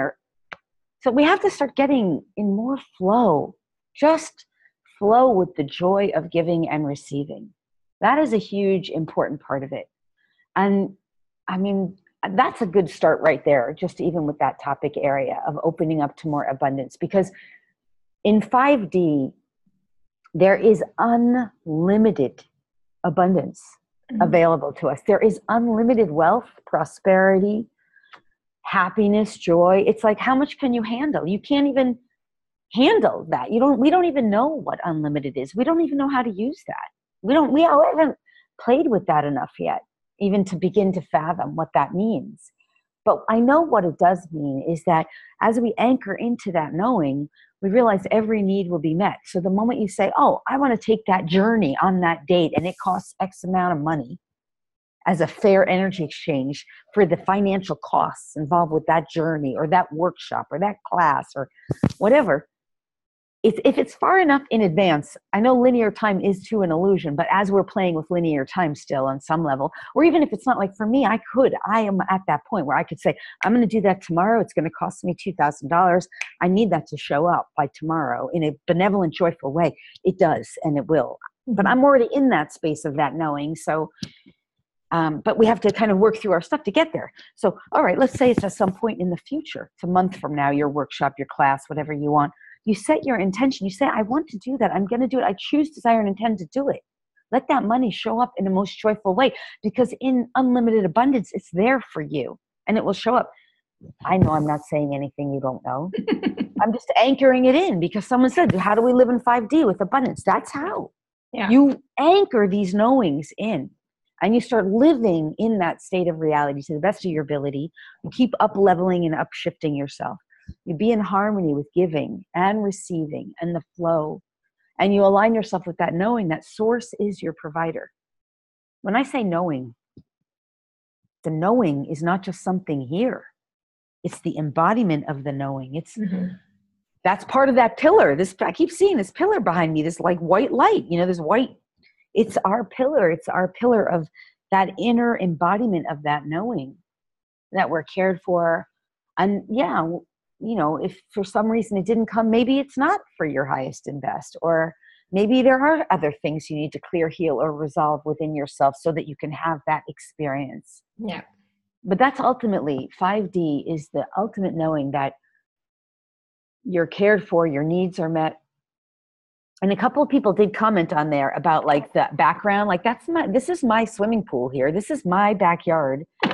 Only a few years ago, I was living in Los Angeles. I didn't know. I mean, I knew this was possible and it was what I was creating for myself because I love swimming. I live 5 minutes from the beach. Like I was creating it for myself a few years ago, but I wasn't having it a few years ago. It didn't have it when I was living in LA. I was creating it. And it's here for us. Like what you're dreaming of and what you're creating for yourself, it exists in a timeline already. It's about becoming vibrationally harmonious with that. And I say one other thing about this whole thing with the 5D and, opening up to abundance and, moving, transcending scarcity, lack, etc. And that is, the ultimate abundance, transcending scarcity and lack at its root is really a matter and an issue of self-worth, self-value, self-love. And that is a core issue, is our sense of self-worth, our sense of self-value, what we believe and perceive we are worthy and deserving of. Because from Source's perspective, we are worthy and deserving of anything and everything. Yeah. From our perspective, our human perspective, like I mean, there's just countless examples of this kind of thing. In your life, where do you push away the very thing that you've been asking for? Where do you kind of get in the way of the very thing? I see this all the time. Like someone's praying for an answer. Like I go to my yoga class and somebody's been praying and praying and praying for some healing for their pet. I show up and I'm like, oh, I can give you a healing right now. Do you have 5 minutes? 5 minutes. Let me help you with this. Okay, maybe it's not going to heal everything, but it's going to freaking help. And the person goes to me, oh no, I only deal with Jesus. I live in, we got a lot of the Jesus stuff here. And I think, okay, you obviously wouldn't really know Jesus if he's standing in front of you, because I am the embodiment of Jesus, just as we all are once we align with that truth. But that person couldn't receive the very thing she was praying for free. Yeah, she has to have it in a certain package, Right. And I'm not judging her. I'm just using that as a learning example. Yeah. That we all do that in our lives. We do that to ourselves, where we get in the way, we block the very thing, because on some level we believe or perceive ourselves to be unworthy, or yes, in this case, in that example, she thought it had to come in this kind of package when it was coming in this package or whatever. Exactly. So, opening up and allowing it in and being really coming into alignment with the recognition of our own worth and our own deservability, our willingness, that comes through, I did a whole self-love class. I think we might have offered something through one of our packages once with that self-love class, but It was my lowest registered class I ever did, the self-love class. And I thought, it's a 5D. It was all about 5D. Yeah. It was about that one question that someone just asked. How do you anchor into 5D, more abundance, more prosperity, and less scarcity in 5D? That's what that class was, but I called it self-love and nobody wanted it. What? Not nobody. But it was my lowest attended class. Why? Because they think it's just like, I didn't even understand that myself. Do people are they bored with that concept of self-love? Do they think they're self-loving? I don't know. But the depth of the capacity that we have to really fall in love with ourselves, I don't think we've even begun to touch that. No, I don't think so. Definitely not. Yeah. That requires a lot of inner work, inner healing. And again, that word work, but to me, it's play. It is play. It's part of the journey, right? Yeah. I think Karen's had her hand up raised for a while. What is Karen asking? Karen, did you still have a question? You want to unmute yourself, or I'll unmute you? Hold on. No, I unmuted myself. I'm okay. Cool. Hi, Karen. Hi, Lori. I already feel a whole lot better.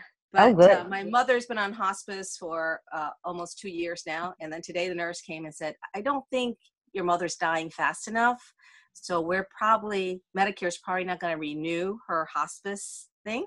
What a strange thing of course, that's a shock. Yes. What's that? It's so strange. I don't think your mother's dying fast enough. Which is awesome, right? Because she's dying, but they said, you're watching her daily descent, but she doesn't have enough for her to continue on hospice. Maybe. We don't know until tomorrow. So immediately I have that shock. And then my husband says, well, Karen, you're going to have to either, pay for somebody to come and take care of your mom, or you're going to have to put her in a nursing home. which is something. My mother has dementia, and we're playing with that for the summer, but I'm not quite ready to put her in a nursing home yet. I'm still taking care of her. And my body is aching, like really. Today I can't even hardly move. And all you got too much on your back, right? That's too much on your back, too much on your shoulders, right? Yes. So anyways, I'm feeling a whole lot better because all this conversation has just helped me to expand, and I'm feeling a whole lot better. But are there anything more that I can sort of just be more peaceful and centered and go on with this big shock in my life for today? Yeah. Well, I mean, this is going to help. What I'm about to say is going to help everybody. I mean, because there's a lot of directions we can go, but this is the first thing lighting up, and I'm just letting Source give to me what's, coming in first. Is this? So the left analytical brain is trying to figure out what to do. Do we put her in hospice? Do we put her, do we put her in nursing care? Do we have to hire someone? What do we do?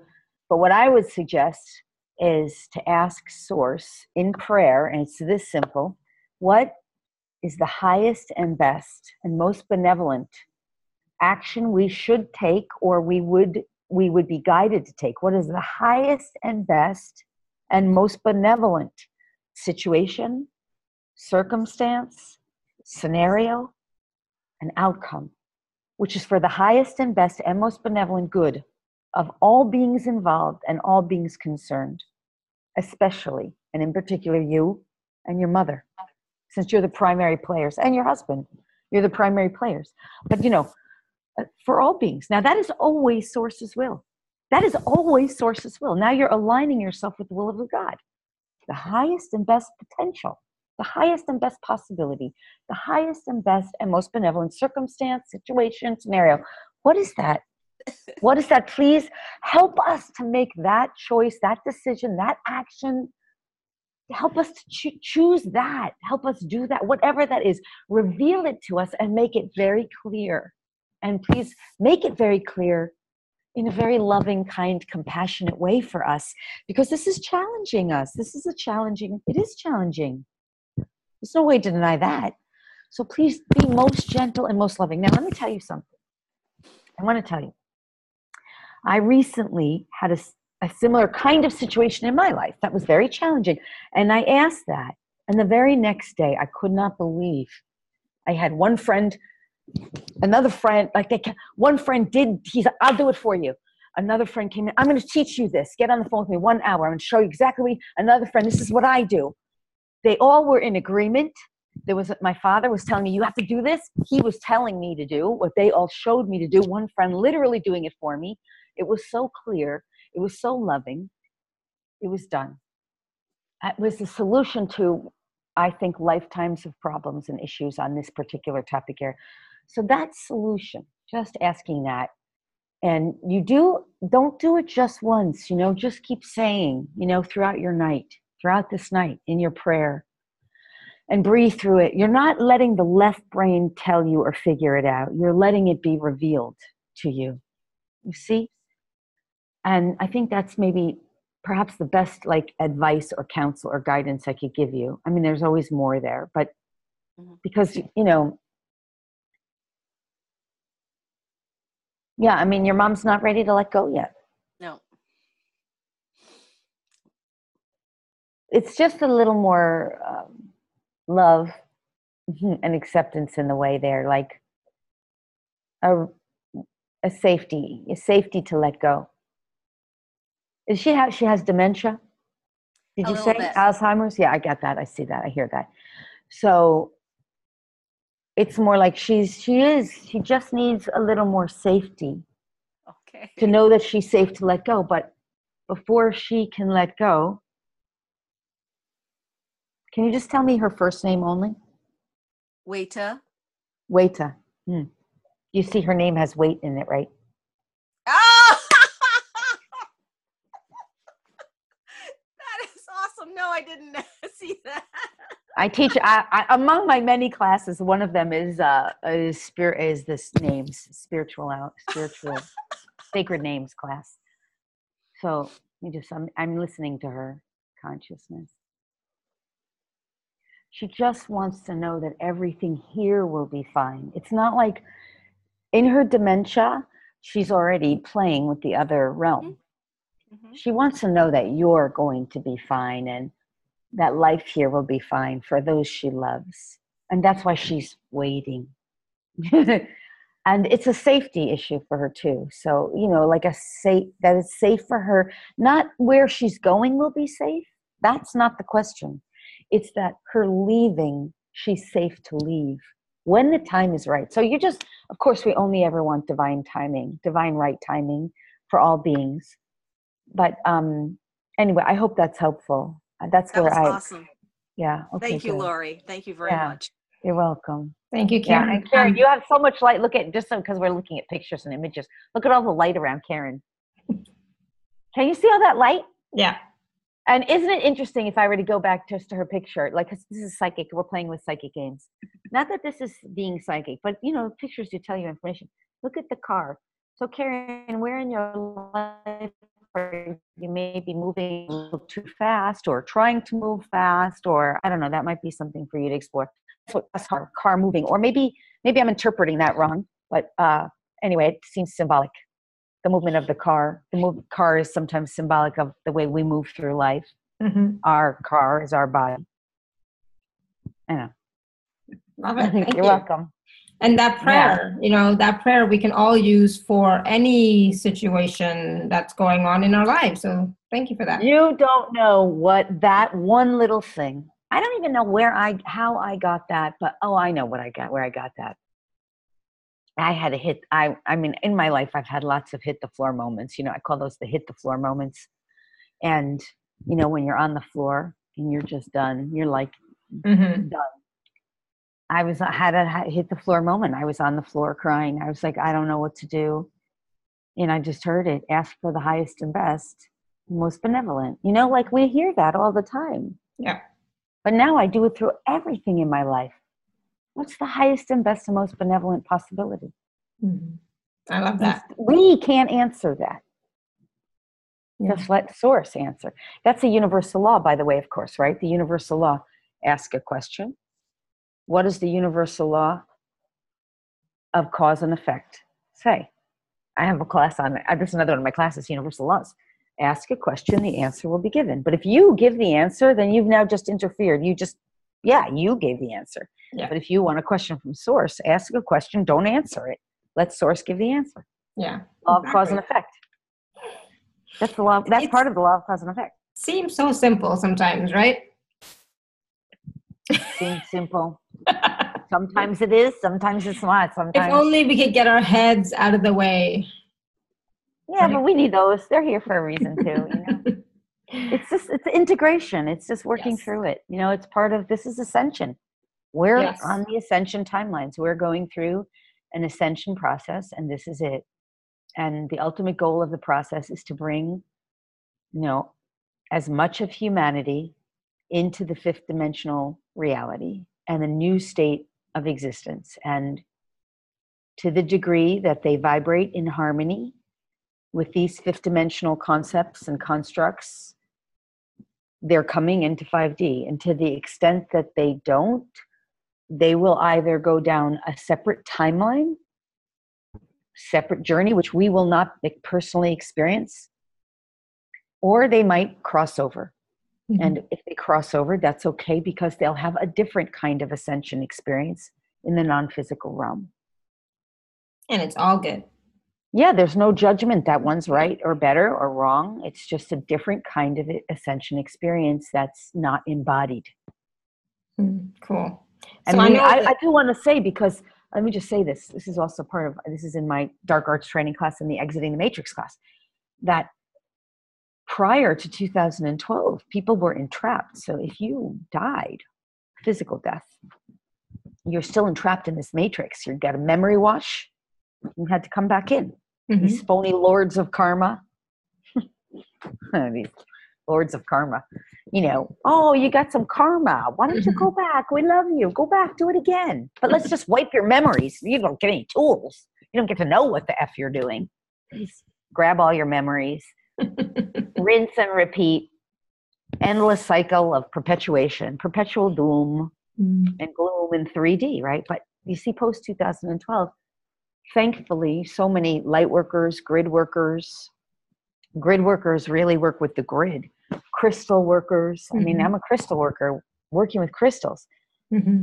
Star seeds, so many incredible people cleared the grid, so that now when someone crosses over, they can actually get through, get out of here, and then they can come back in if they choose, but they get to keep their memories. How are they being born? You guys know the answer to this. They're being born now as crystal kids, rainbow kids. Sometimes they're coming back in as hybrid children. We haven't really met them yet. Hybrid children are going to be coming in. That's the next round. There's so much. They call them crystal children, rainbow children, diamond children. Sometimes they're falsely labeled as,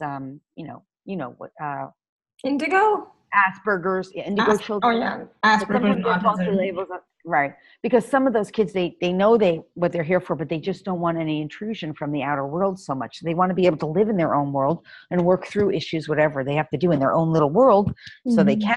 And you don't know what they're doing. A lot of them are way more evolved than humanity realizes. That's true. And it's like, it's just amazing how the 3D reality still labels them and makes them different and, judges them, right? Right. But ours is not to even judge that, because then, ours is to look at that and say, that's part of that experience. That's part of that reality. That's the third dimensional reality. And the people involved in it are still choosing that.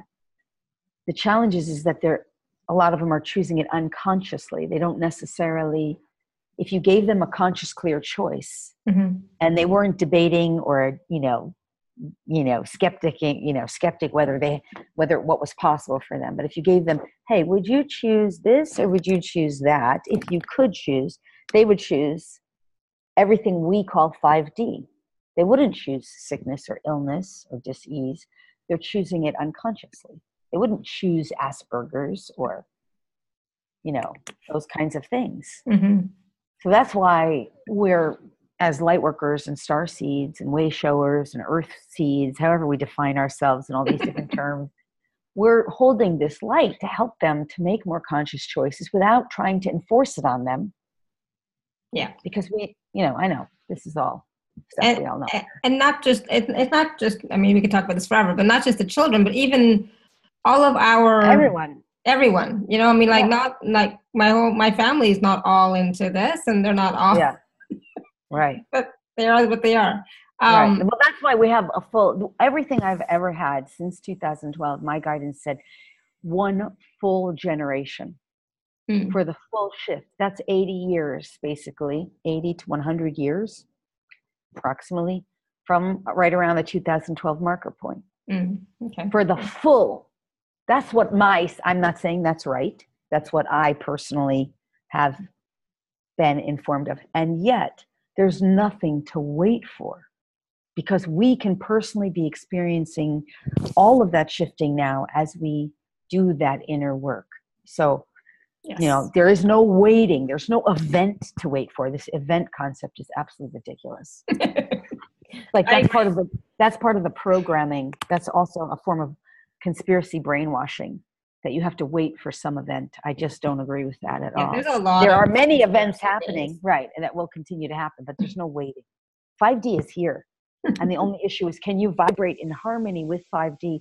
And to what degree can you be fully vibrating in fifth dimensional frequency ranges all the time? Like your entire body and being and consciousness all the time, at any given time, at any given moment. That's it.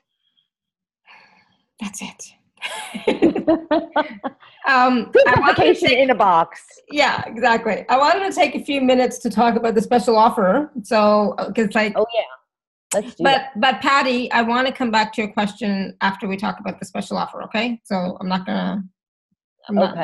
yeah, so we'll come back. So Lori's has a special offer of her membership, sacred membership group. And Lori, you can talk about that. But for Awaken to Happiness Now, there is a special code that you type in to get it discounted. That's Awaken to Happiness Now. So the number 2. I'll put that in the thing too. Because otherwise, all right. Is there a specific link for the sacred membership that you created, or can I? I'm using yours, but I'm using the code, the discount code. Awaken to Happiness Now, all capitals, right? Yeah. Okay. So let me tell you what this is. This is the annual sacred membership group. So you can see the description of it at lorispagna.com/membership. It's in the chat. And it's in the chat. I see the link there. So let me just tell you what this is. Basically is over 100 hours of content. It is, other than my full workshops, and there are some full workshops in there, which I will describe, it's a full year of access of content, over 100 hours. It says actually 75, but it's easily over 100 hours of tutorials, including classes, forums, masterminds, online energy healings, clearings, sacred energy healing. There's 3 years of content worth of DNA activations. There are sacred energy activations. We didn't really talk about the sacred key codes that are in the DNA and in our dormant ability when you start activating that within you. There's tons of hours of energy healing on that stuff. There's ebooks, tons of content on animal communication and telepathy, developing your psychic abilities, your psychic gifts. There's information about the star seed origins and our star seed ancestors. There's information about tons of content on living in 5D and anchoring into fifth dimensional reality. Tons of stuff about vibrational energy healing, working with the chakras. There's tons of stuff about your Akashic records, working with your Akashic records for you and your animals. You know, tons of people take Akashic records classes, and at the end of the class, I ask them, did you learn how to use the records for healing? And they say no. They walk out. They only know how to open the records. They don't know how to use them for healing. Mm-hmm. My records classes include the healing for the animals and yourself and your people and groups and collectives. Anyway, that's all in there. There is a full course. This one is a full course on the secret energy of money and the spiritual laws of wealth, abundance, and prosperity. So it has a full course with energy healing, activations on money, abundance, prosperity, wealth, self-worth, self-value, plus a full book that's, I think, 85 or 100 pages, an ebook. That full course was gifted to my sacred membership people. That course alone is a $500 class. So if you go to the website and look at the class, you'll see it's $500. But it's fully part of this membership because I just want the people in the membership to have so much content that they can open it at any time and find anything on any topic, spiritual, esoteric. There's so much stuff in there. There's tons of stuff on, I said, developing your psychic gifts and stuff for you and your animals, animal communication and telepathy. Anyway, it's all in there. It's over 100 hours of content plus ebooks and PDFs and worksheets and some workshop stuff. So this whole year-long membership, and you get to download it. I mean, you can own it, Oh, it also has my book in there, Stop Feeding Me Junk, Superfoods for You and Your Pets. That whole ebook is in there. I mean, you can get it on Amazon if you want, but it's in there. my books on learning animal communication, telepathy are in there. All my books that are on my Amazon are in there. So the ebooks. So anyway, this whole 100 hours plus of content and books and replays and meditations, tons of meditations. And we're always adding, I add stuff in there. It's worth, to me, it's worth over $10,000 in terms of what I charged over the years and what's in there and what's valued at. But right now, the retail rate is I've been saying it's about to increase. I haven't increased it, but it's going to go to $444. And online right now, even on that page, you can see it's $333. But we made a special coupon code for 50% off the retail rate, $111 off the $333 current rate.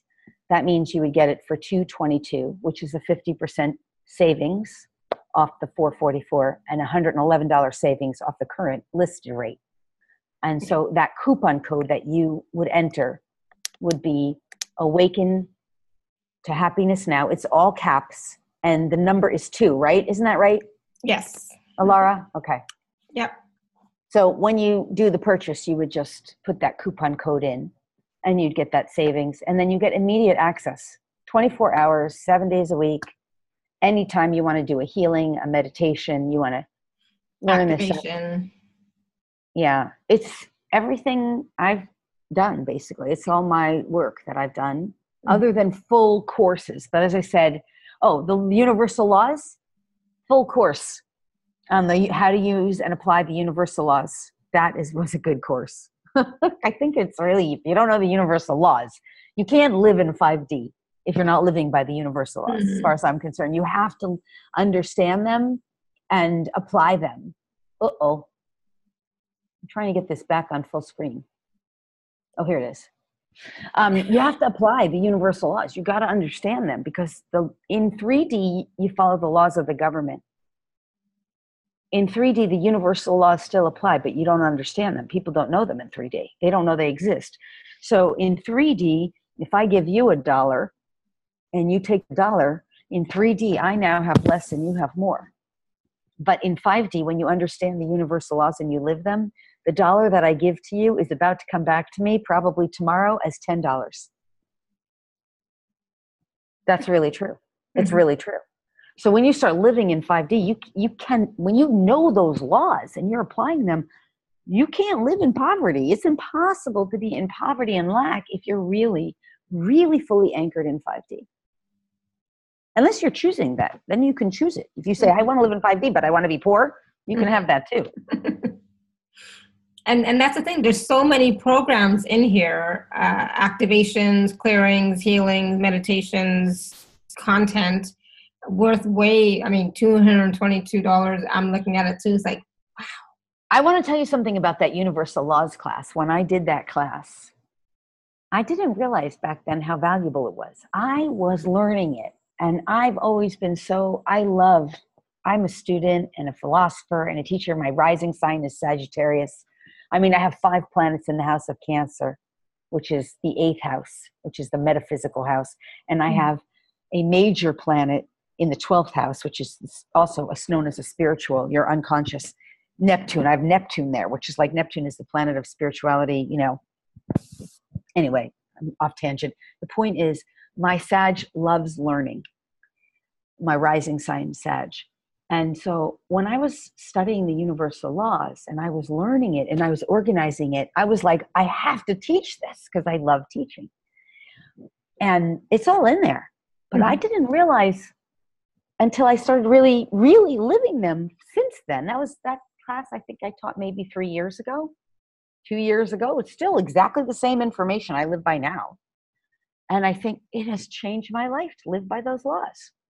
It takes you out of fear. Why would you be in fear if you give $1 to somebody, for using this example, that you're going to have less? Or if you give $100 as a tithe, or if you pay for something that's fair energy, why would you be afraid that you're not going to have enough? If you understand that the law of cause and effect, the law of radiation, the law of circulation, the law of attraction, the law of creation, all of those laws are going to command that you are about to get that times probably 10 back within almost no time at all, as long as you know it and allow it. Once you learn these laws, then also, like when somebody tells you, for example, you have to have an immunization. You're being forced to have an immunization. You wouldn't get caught in that. You wouldn't even believe that, because you would understand the law of intent, consent, and authority is about to step in on your behalf the moment you start using that law of intent, consent, and authority. But people don't even know that law. No. Do you know that law? No, I did not. I have not heard of that law. Well, actually, you have. You do. Do you know what the law of free will is? Oh, yes. Okay. Well, there's a law of free will, but people don't understand.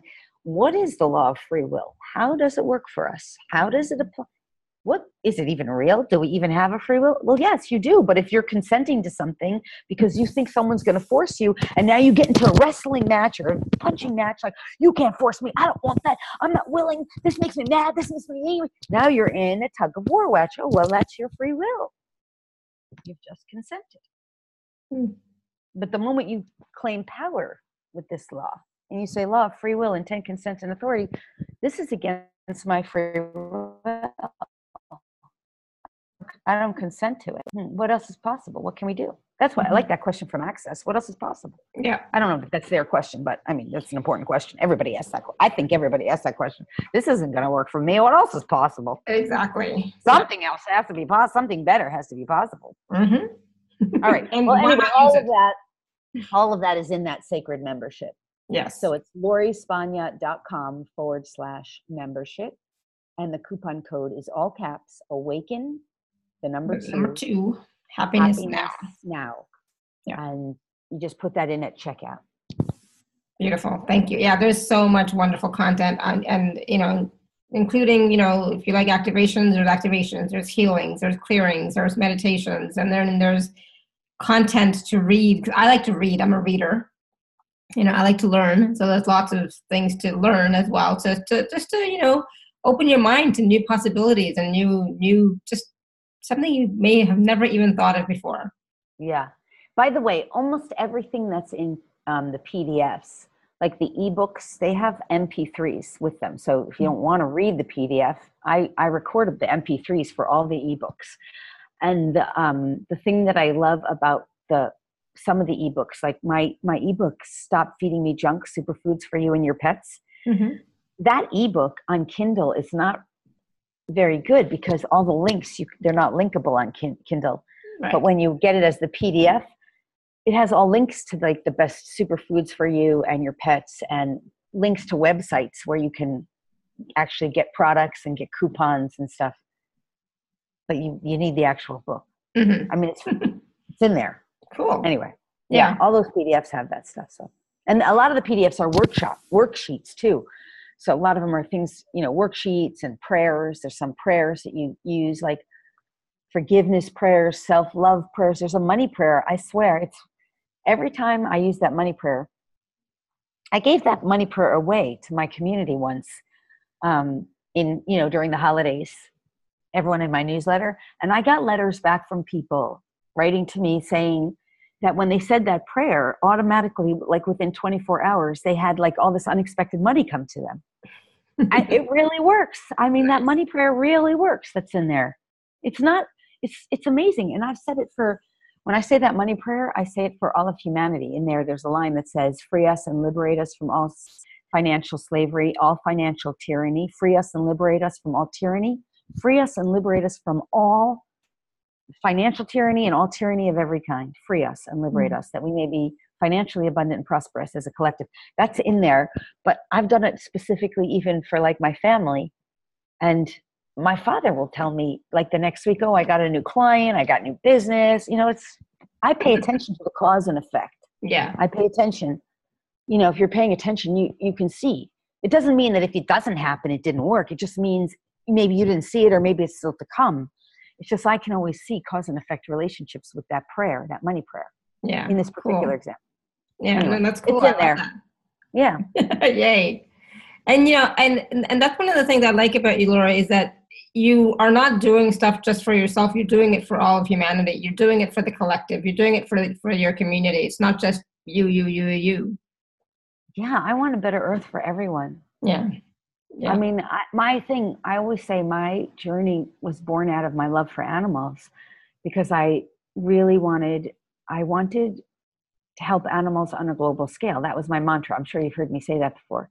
Mm-hmm. And I didn't understand that meant like, then animals started talking to me and like, okay, well, if you want to help us, you're going to need to help the humans. Mm-hmm. And then just through that really sincere desire to be of service, to make a contribution and continually get my ego out of the way and just let Source, do the work. I really have done my best to do that. I really do care about humanity. And I feel like that's where the gifts come from. That's where they are gifts. Like, I'll share this with you. This is kind of like a private thing, but I think it's really sweet. Like there were times, been times where I'd be like, wow, I feel frustrated about this or stressed or upset or whatever. Or why don't I have a big boat yet, a big yacht? That's something I'm working on. I want to have a boat. I love boats. I love water. I love boats. And actually I did just find out, it's kind of funny when I started bitching that I didn't have boats. Somebody bought and gifted me a gift, a kayak, a $250 kayak. That's nice, right? Yeah. But I was needing a motorboat, but that happened like within less than a week of me being like, okay, I'm going to have a boat. I'm going to have a boat. And nice. I had to get a little more specific, like, okay, I need a motorboat, but I'm so happy for the kayak. Like, I'm so great. That was so nice, right? But anyway, when I was kind of like in my little poor me, because sometimes I'll have those moments, like we all have them. Whenever I have those moments, I'll hear Source and other benevolence come in and be like, aren't you happy with all the gifts we've bestowed upon you? These are gifts. Being a healer is a gift. When we're healers, it's a gift that Source gives to us. When we're a psychic, a really good intuitive, or a coach, that is a gift that is given to us because we are able to be of service, because we choose really to be of service. That's how we get so good at this, because we're sincerely desiring to use the gifts of the divine to help and to serve. So even when people say things like, well, why can't I communicate with animals yet? Or why aren't my psychic gifts coming online? That's something to look. Are you really wanting it? Are you using it only for personal gain, or do you really want to be of service? Right. That's a lot of what's in that membership too. Like that, all that stuff about really, really sincerely desiring to be of service is such a major, not to your detriment, never to your detriment. Yeah. But always for the greatest, highest, and best of all. So yeah, I thank you for saying that about me, because I think it's true. I really do care about humanity. I really want to see the animals treated with more kindness and compassion, and we're all beings are treated with more consciousness and love, and that shows. It shows in everything that you do. Absolutely. Yeah. So one last question from Patty, because Patty, I said I would definitely get you a question. What was Patty's question? How can we upgrade ourselves into 5D? Can we ourselves also upgrade our own DNA, activating more strands? Okay, here's what I say about the DNA thing. I mean, I think we've talked a lot about how we upgrade into 5D, right? Yeah. We've talked a lot about that. And I mean, there's so much more in the membership on that. So I won't talk more about that, even though I could spend hours more. Let's talk about the DNA, since that we haven't talked about it at all. Mm-hmm. We know in 3D, in the 3D old paradigm, everybody has 2 strands of DNA that are active. And if you're conscious of it in 3D reality, you have 10 strands that science used to call junk, and now they call it dormant. That's scientifically documented. And they don't in 3D know what those other 2 strands are good for, 10 strands are good for. They just think they're dormant, but they don't yet know really what it is. So our job, in 5D, we know that we have 12 strands of DNA, at least, that those 12 strands can all be activated and awakened, and that what's in the other 10 strands is not only our abilities to be psychic, intuitive, telepathic, communicate with others, empathic, all of our quote unquote superhuman abilities, they're stored in those other 10 strands of DNA. But we also know unknown potential exists. We don't know ourselves even all that potential, but we know it's unlimited. And therefore in 5D, we know there's even more than 12 strands. The more work you do with the DNA to open them, the more you know and activate, there's more than 12 strands. In fact, many light workers and starseeds have a knowing. We have a knowing that we have at least 144 strands, that we have at least 244. Who knows what? We don't entirely know, because we're awakening and we're activating, but for sure, I know I go way past 12 strands. And those other strands beyond the first 12 right now are etheric. What does that mean? We can't see them with a microscope, physical, but we can see them, and we know that they're there as we anchor more into 5D and through the awakening process. Does this make sense? I know it does to you. Makes sense so far. All right, so staying with Patty's question. In 3D, the first two strands of DNA are basically storing up the information from your ancestors. It's your genetics. That's what genetics are.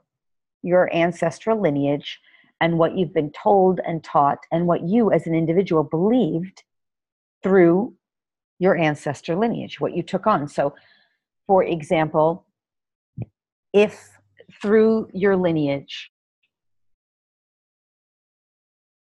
lifetimes, when we talk about your lineage, your parents, your great-grandparents, but understand you as a being somewhere you existed in those timelines as another living person. That's your past lifetime, a parallel lifetime. So you took those belief systems on throughout your lineage. So as a good example, let's go with Parkinson's. I get a lot of Parkinson's clients because I've had a lot of success with them. Parkinson's people, through their lifetimes, typically were overly criticized to such a degree that they were immobilized and that they took on so much fear of this highly critical people that they felt they tried to become perfect, to do everything right. And through their need and desire to become perfect, they realized they could never be perfect because they would always be criticized. And then they became immobilized and unable to stand up right. They couldn't stand up for themselves. Makes sense, right? This is the programming and the patterning that happens through lineages to people with Parkinson's. This is just an example, but any disease. Now in 3D, you just think you have the genetics for Parkinson's and you're stuck with it. Now, if you're a little progressed, you're moving into 4D, you're probably listening to someone who teaches epigenetics, for example, Bruce Lipton. We love Bruce Lipton because he's scientifically proving what we already know in 5D, that actually you can turn it on or turn it off, and it depends on your consciousness. It depends on your energy, it depends on your environment, it depends on your state of being, right? That's 4D consciousness, because you're becoming more conscious. You're using your mind, your awareness, your energy to shift your reality, right? Mm-hmm. So that's 4D. Now you suddenly realize you're not a victim of your DNA. You actually have some power, but you still have that in your DNA. Well, in 5D, you start working with the DNA and you realize, I can actually completely remove all the remnants of all that stuff that created the Parkinson's. I can actually clear, heal, and resolve issues with being over-criticized, with being unable to stand up for myself, with the need to be perfect, the fear of doing it wrong, the fear of not being able to do it right, all those belief systems, all those points of view that created the Parkinson's in the first place. Not only can I clear them, now you're moving through 5D, right? 4D. I can clear, heal, and resolve them for myself and for my lineage, for my ancestors. Mm-hmm. Now, when you do that, now you're starting to anchor subtly, slowly in 5D because you've cleared out the first two strands of DNA. Just Parkinson's is only one teeny example. But all that stuff is what's in the first two strands. You got to clear it out because you're no longer going to be at the victim or at the effect, cause effect. You're not the effect of your ancestors or your past lives, parallel lives. You clear out these first two strands of DNA. Healers can do this. Mm-hmm. You know, I can't say all healers can do it, but this is what I do as a healer. And then, not in a linear way necessarily. You don't have to do one then the other. We also, at the same time or in collaboration, in harmony with, we activate the other 10 strands of DNA. This is what simultaneously is part of what works to turn on all those superhuman abilities. And that's when when we start getting to the higher strands of DNA, 7th, 8th strands of DNA, 6th, 7th, 8th strands, we start connecting with other dimensions. Star family races who live in the frequencies of higher dimensional realms, 6th, 7th, 8th dimensional realms. You have star beings there who are benevolent. They have physical body if they want. They don't have to have physical body if they don't want, most of them anyway. They are light bodies. They're already ascended. They've already ascended. They're still ascending in their ways.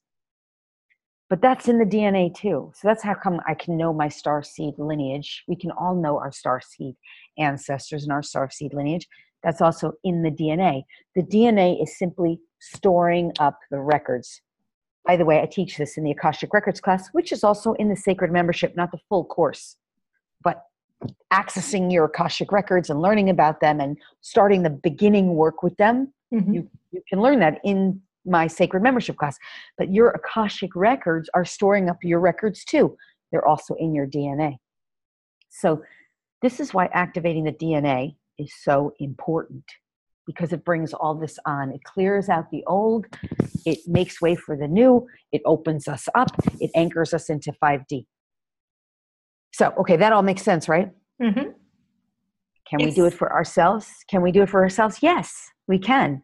But I always laugh when I think about this. I've had so many people tell me, well, when I see the clock say 111 or 222, I look at it and I let my DNA activate. And I think, all right, you're living in La La Land. Magical thinking. I never heard that. That's the first time I'm hearing that. Because it's ridiculous. Because that's what gives this airy-fairy stuff a bad name, when people live in La La Land and they're having magical thinking. And we do that. That happens. It's part of the journey. There's no wrongness about it, but there's not the truth in it either. Magical thinking, and, you know, it's magical thinking. That's all it is. And it's fine if you want to do magical thinking, but it's not real. It's magical. So DNA gets activated by very high, even if you were to look at the tests that are done and do the research, most of the DNA, what they're scientifically realizing, is activated by some kind of high frequency energy. Well, high frequency energy does not happen when you're just staring at the clock and seeing the numbers 111. So to me, the way that DNA gets activated is by working with someone who already holds that high frequency energy and can assist in bringing that high frequency energy into your body to help you activate it. So can you do it yourself? Yes. Do you have to learn how, or somehow awaken something within you where you know how? Yes. For me, I learned from my star family. I had an induction experience. I was literally teletransported onto a ship. I was surrounded by my star family. There were activations. There was genetic coding. There was genetic work being done. There was weird things happening that I couldn't explain at that time, that I didn't even understand fully. And there were downloads, and I would see for a long time this sort of like Morse code downloading. And I used to ask, what the hell is happening to me? I don't know what this is. And I would always say, you'll know when the time comes. And that is what happened. And that's how I learned to do DNA activations initially. I'm not discrediting people who do it for themselves, because we can do it for ourselves. But what I am saying is, I don't think, if you've never been exposed to it, or if you don't know how, or if you haven't awakened enough of that high frequency in yourself, that you can do it yourself initially. I think you have to learn, and you have to practice with somebody. And there's definitely specific things I'm doing. That's not a 5-minute teaching. I haven't even ever formally taught it to anyone, because I don't feel like I can, because I guess I just never, if I asked Source, teach me how to teach others to do it, I could. I just haven't gone there yet. Mm-hmm. I mean, I know when I do DNA activations, it's not a 5-minute thing, you know, it's a 45-minute session. And yeah, I mean, what exactly? It's something I learned, you know, like it's through, you know, teachers, you know, so it's not something I just do, but it's very powerful, you know, and yes. I highly recommend it. Because the other thing I want to say is, like, in the Sacred Membership, there's so many, like 3 years, I think, of, or maybe more, of Ascension, manifestation, and healing circles where we do the DNA. Every one of them has a DNA activation. Mm-hmm. But even in those meditations, those calls are typically 3 hours, but they have breaks, and you don't have to listen through the whole 3 hours to get to the DNA activation. But even in the meditation for the DNA activation, there's like an hour meditation that really primes people. Because if I tell you right now, I'm going to activate your DNA, and I do it right now, someone on the other end would be like, I didn't feel anything. It didn't work. Well, no, okay, maybe they're not conscious of it, but it works. Yeah. It's just that if you really, really want to get the maximum benefit and effect, it takes more time. And so I think sometimes when people ask you for things like, can I do it myself, or how do you do it? And I'm not saying Patty's asking this. I'm just saying sometimes it's like we're trying to shortcut our way through something. And I think to get the full benefits, it's better when we really go into it. That's how we reach those higher vibratory states. Yeah. And we do that inner work, source, there's a reason that Jesus, you keep mentioning Jesus, but had disciples. What does disciple mean? The word disciple is to discipline yourself. They disciplined themselves. They discipled themselves. And I think that's why we have the ability to do these meditations, because we've discipled ourselves through that process. That's how it awakens. The ability within us awakens to be able to do it.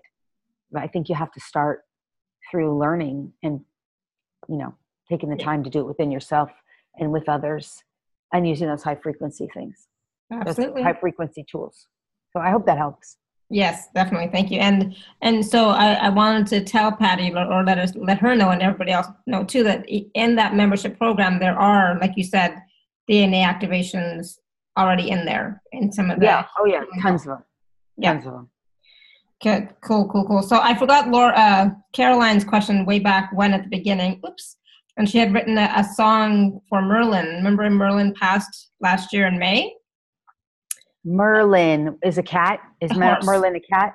Horse. Oh, Merlin. Oh, okay. I remember that. I have different clients with the name whose animals are named Merlin. Yeah, and so I guess she wrote Merlin a song, and so she's asking, what do you see or feel with 3 songs that are written, I guess, with Merlin, through Merlin? Anyways, maybe she was just reminding you about Merlin to give you the connection.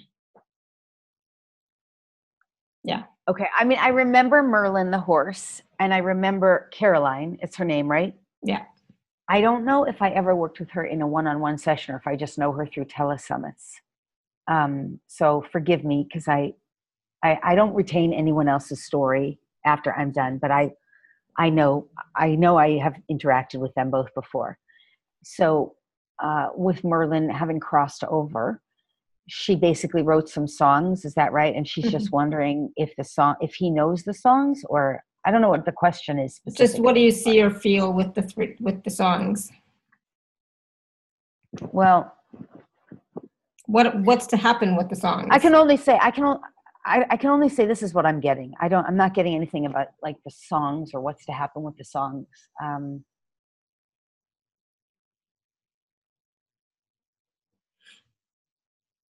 I feel like I could go into a very trance state and trance channel for her, but I'm not really kind of willing to go there, because there's like a trance state wanting to come through, and I'm saying no. Yeah. Okay. So it's a strong pull. Sorry. Okay, so there's an attempt to do a trance channel for this one, and I'm sorry, I'm not going there right now, because it's like that takes a little more time too, and we're kind of starting to wrap up.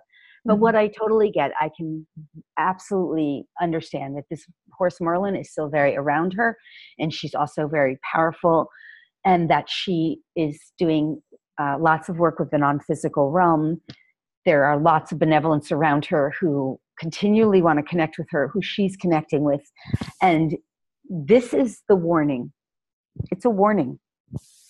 Be careful not to abuse this power, or to use it.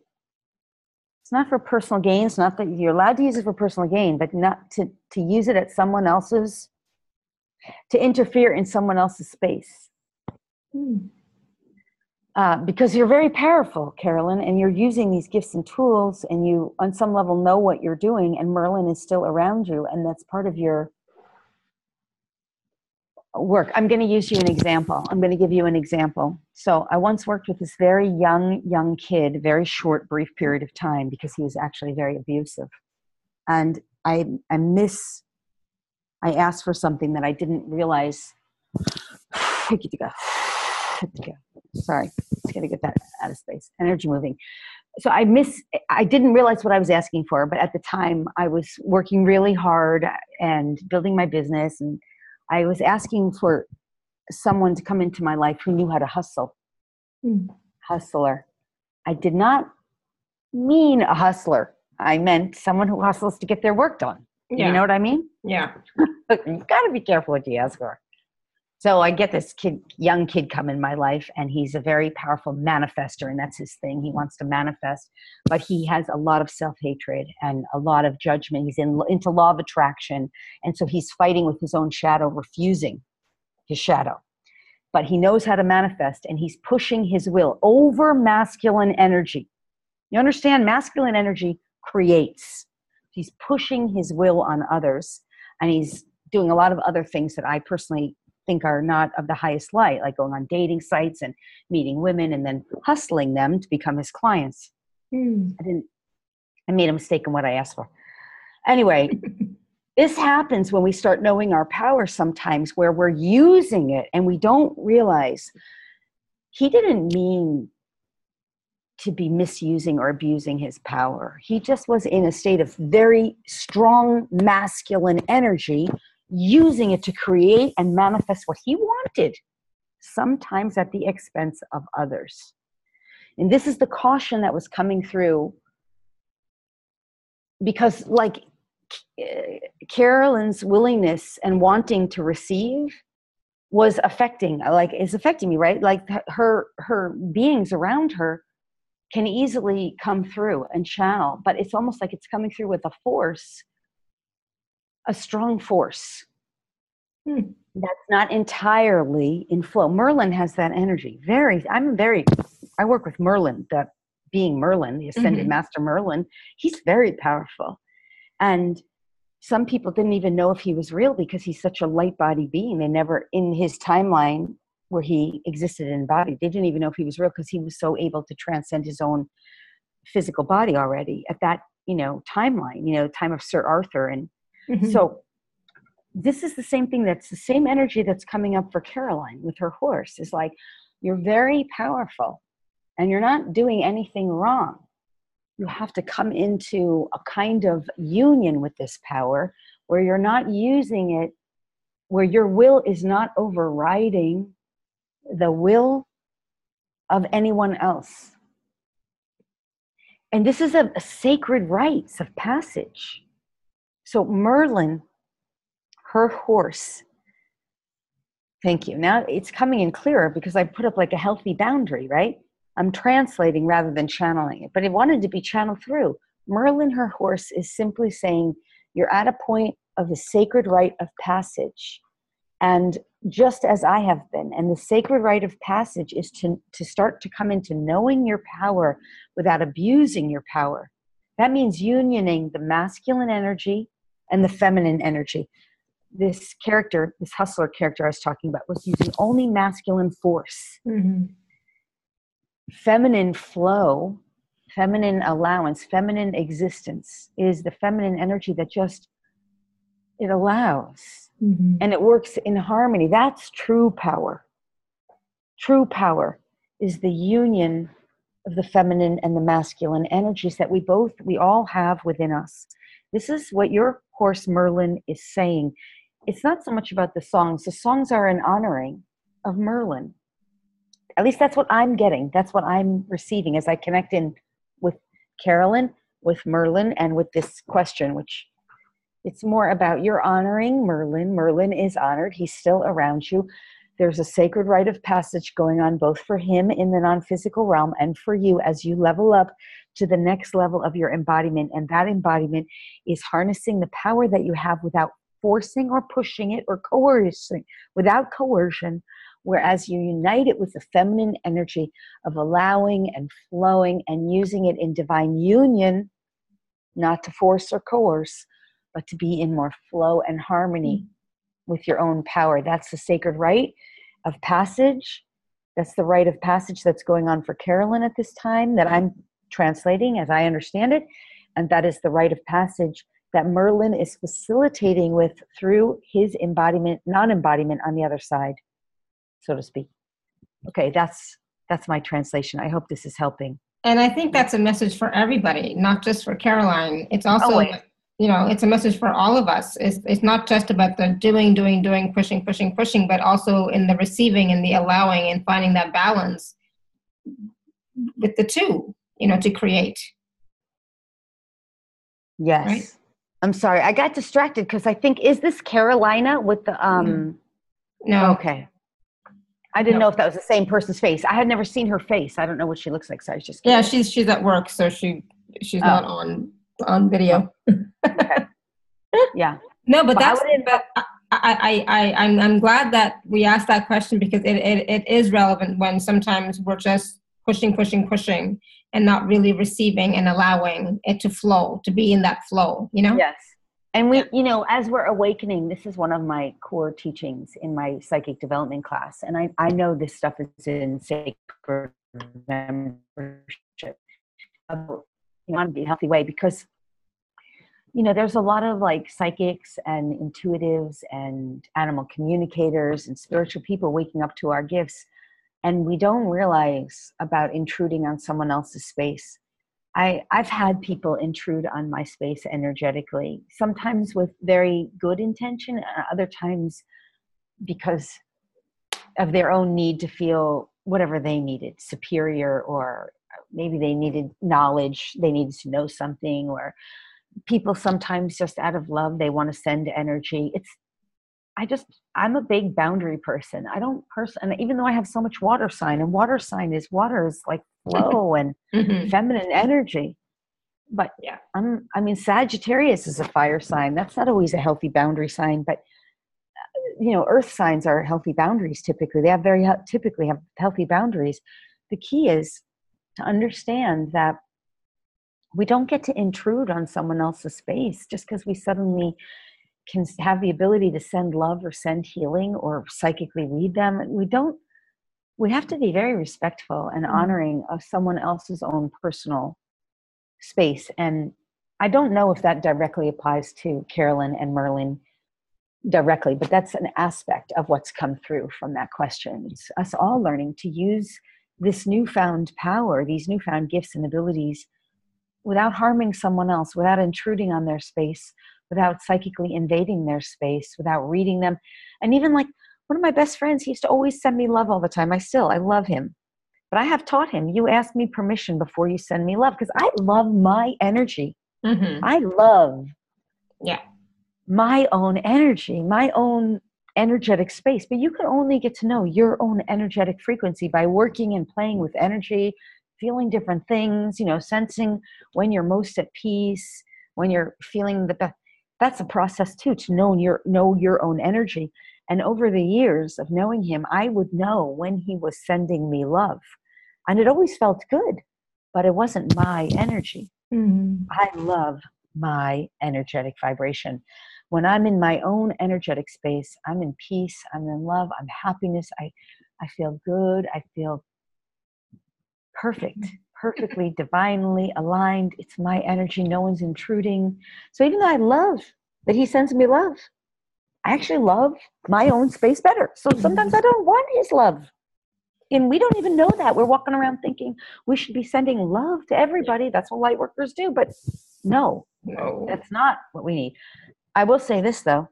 Please send the government integrity. You want to get in the alignment with the energy of integrity? Send them integrity. You want to send peace to an area of the planet where there's no peace? Send peace to an area. That's fine. But if you're working with one individual person, don't start sending them stuff unless you ask for consent first. And I don't send anything until somebody asks me. I don't either. You know, I mean, like my family, my sister, it's like until they ask me, I'm not sending anything. I always say, if they don't ask, it's none of my NYOB, none of your business, none of my business. Yeah. That said, I do know as a light worker and a starseed, there's things we do for the collective. You want to do something for a group, for a collective? Okay, you're part of that collective. You can work with collectives.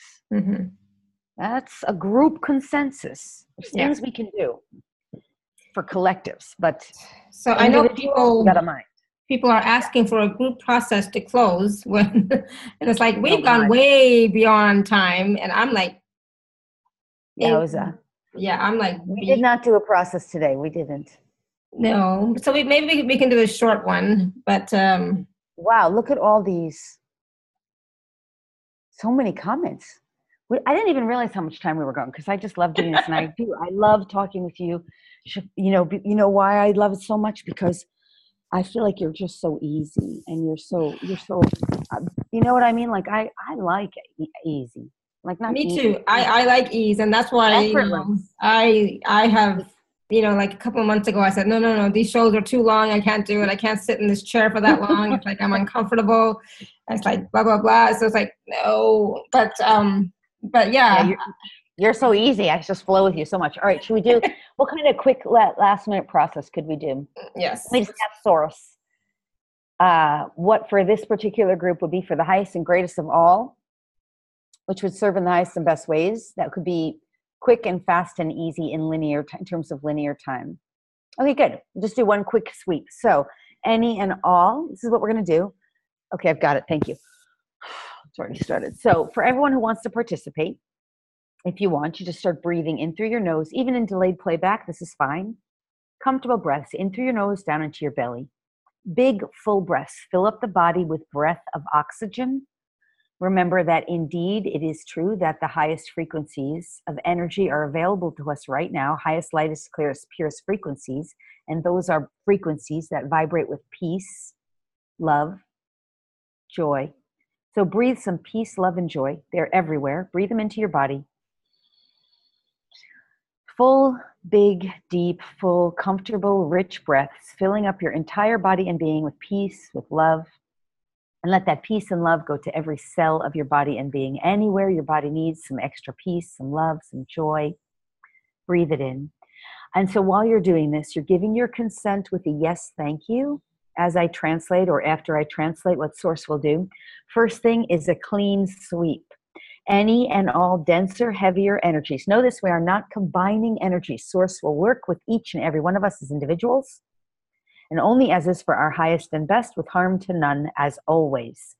So if you're consenting as you're breathing and receiving and allowing, the first it will do is make a clean sweep. This is where it's going to locate any and all lower vibrational, heavier, denser energies, frequencies, vibrations, any and all toxics, toxic emotions, toxic energies, toxic frequencies, toxic vibrations, toxic systems and or patterns, any and all toxic energies, vibrations, etc., and any and all density and heaviness from your energy field. Gently, lovingly lift it, remove it, dissolve it, and take it away and transmute it into love and light from each and every one of us who are giving consent, breathing and receiving as it is being done. This is the first part. There's a second part. Please give your consent with a yes, thank you, as you breathe and receive. Let me get out of the way while it's completed.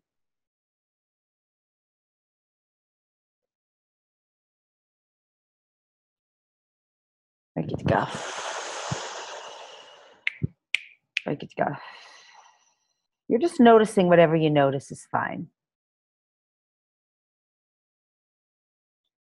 Taking it away, transmuting it into love and light, returning it to source, the original source of creation, to be forever transformed into love and light once again.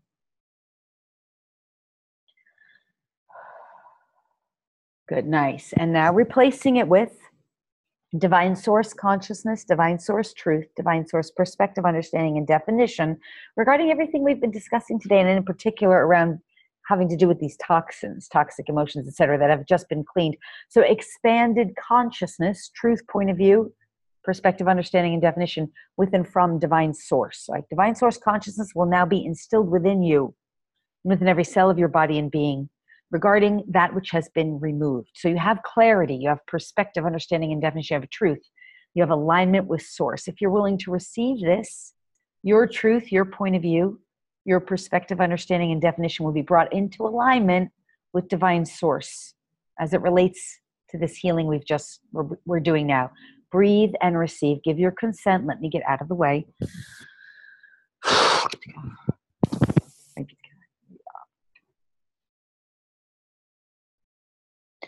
Yes. You're just noticing whatever you notice is fine. Nice.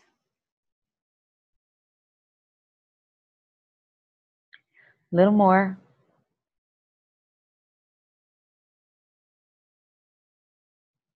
Works even in delayed playback. Just allow yourself to receive. Nice. Fully integrating now. You know, this team is wanting to go on, of course. Let's just open the heart centered of all beings involved, opening and expanding even more the heart center of each and every individual participating. This allows us to operate from our new operating center. 3D operating center is the left analytical brain. 5D operating center is the heart, which also incorporates the left and the right brain, like left and right hemispheres.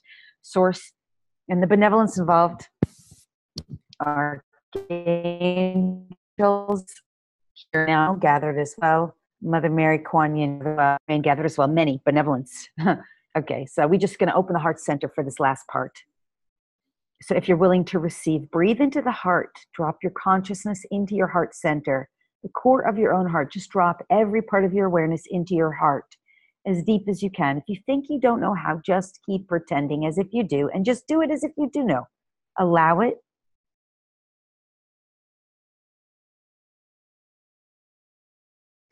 Breathing into the heart, noticing whatever you notice, keep dropping into the heart.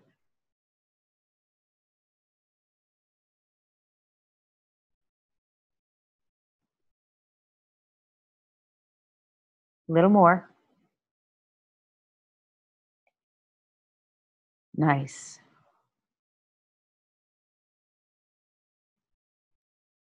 Breathing, dropping down. Thank you, thank you, thank you.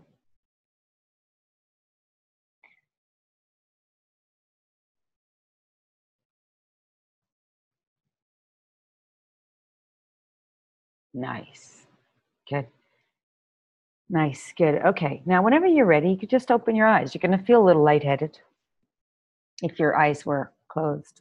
And that's okay. You just come back into your embodiment and stretch out. So a lot of people ask, and some people did today, how do I anchor more into the 5D? You know, using the heart as the navigator. Humans don't really know how to do that. I remember, I know we're finishing. Let me just say, a few years ago, not a few years ago, many years ago, like 10 years ago, I was in Maui, and more than 10 years ago then, I don't know, when I was in Maui, one of my teachers came to me and said, your heart center's still closed. And I thought, what do you mean my heart center's still closed? I'm so open. I've done so much healing. You know, I got my Reiki. And I couldn't believe that she was telling me that. And she did a heart center activation. After that, I got it. I really realized it's very different operating from the heart center, letting the heart navigate. Yeah. So that is part of your brain doesn't try to figure things out. You just still use your brain, but you're not figuring things out anymore. That's 5D. Yeah. So, okay, I hope that was helpful. It was just a small one. Oh, no, small one, but a big one. Yeah, thank you. And I'm sure some of you, if you were watching, I was yawning like crazy. Yeah, that's this energy. Yeah, it is energy shifting. And we do get tired when we go into that state because we relax. Yeah. We relax. Yeah. So how are you all doing? Good? Yeah, I'm glad we did do that. Oh, process. Look at the nice comments. So thank you for asking. Hi, Randy. Randy says fabulous. Thank you. Yeah, that was great. You, Lori. Okay. Carolyn says thank you. And we didn't talk about mental illness, but I'm sorry. Maybe next time. So next time. I just looking at these. Oh my God, there's so many comments. I could have got a million more comments. I just don't see them all, because I'm talking and stuff. But it's fun to see them. I never get to see them. Well, and that's the thing. I mean, if you were to read all the comments and see all the questions, we would be here for like ever. I love all the comments, though. It's so fun. We get to say hi. All right. I want to thank you so much. Oh, there's Randy. Hi, Randy. Hi, Randy. All right. Laura, thank you so much for having me. Oh, thank you. Thank you. This was so much fun. I'm so glad that we did the Zoom, much. Me too. It was so wonderful to see you, Chantal. Chantal. That's my French name. My computer's name. Exactly. No, this was so much fun. I was just going to say, and thank you everyone for being with us and all of your questions. I know we didn't get to everybody, but thank you for all of your questions. And please, and I hope people will love the membership. Yes, look at the membership, because look at the membership site. Trying to find the link again. Oh yeah, lorispagna.com/membership, and be sure to use the code so that you can get at a discounted price. Awaken to happiness now. I'll send it in the email as well.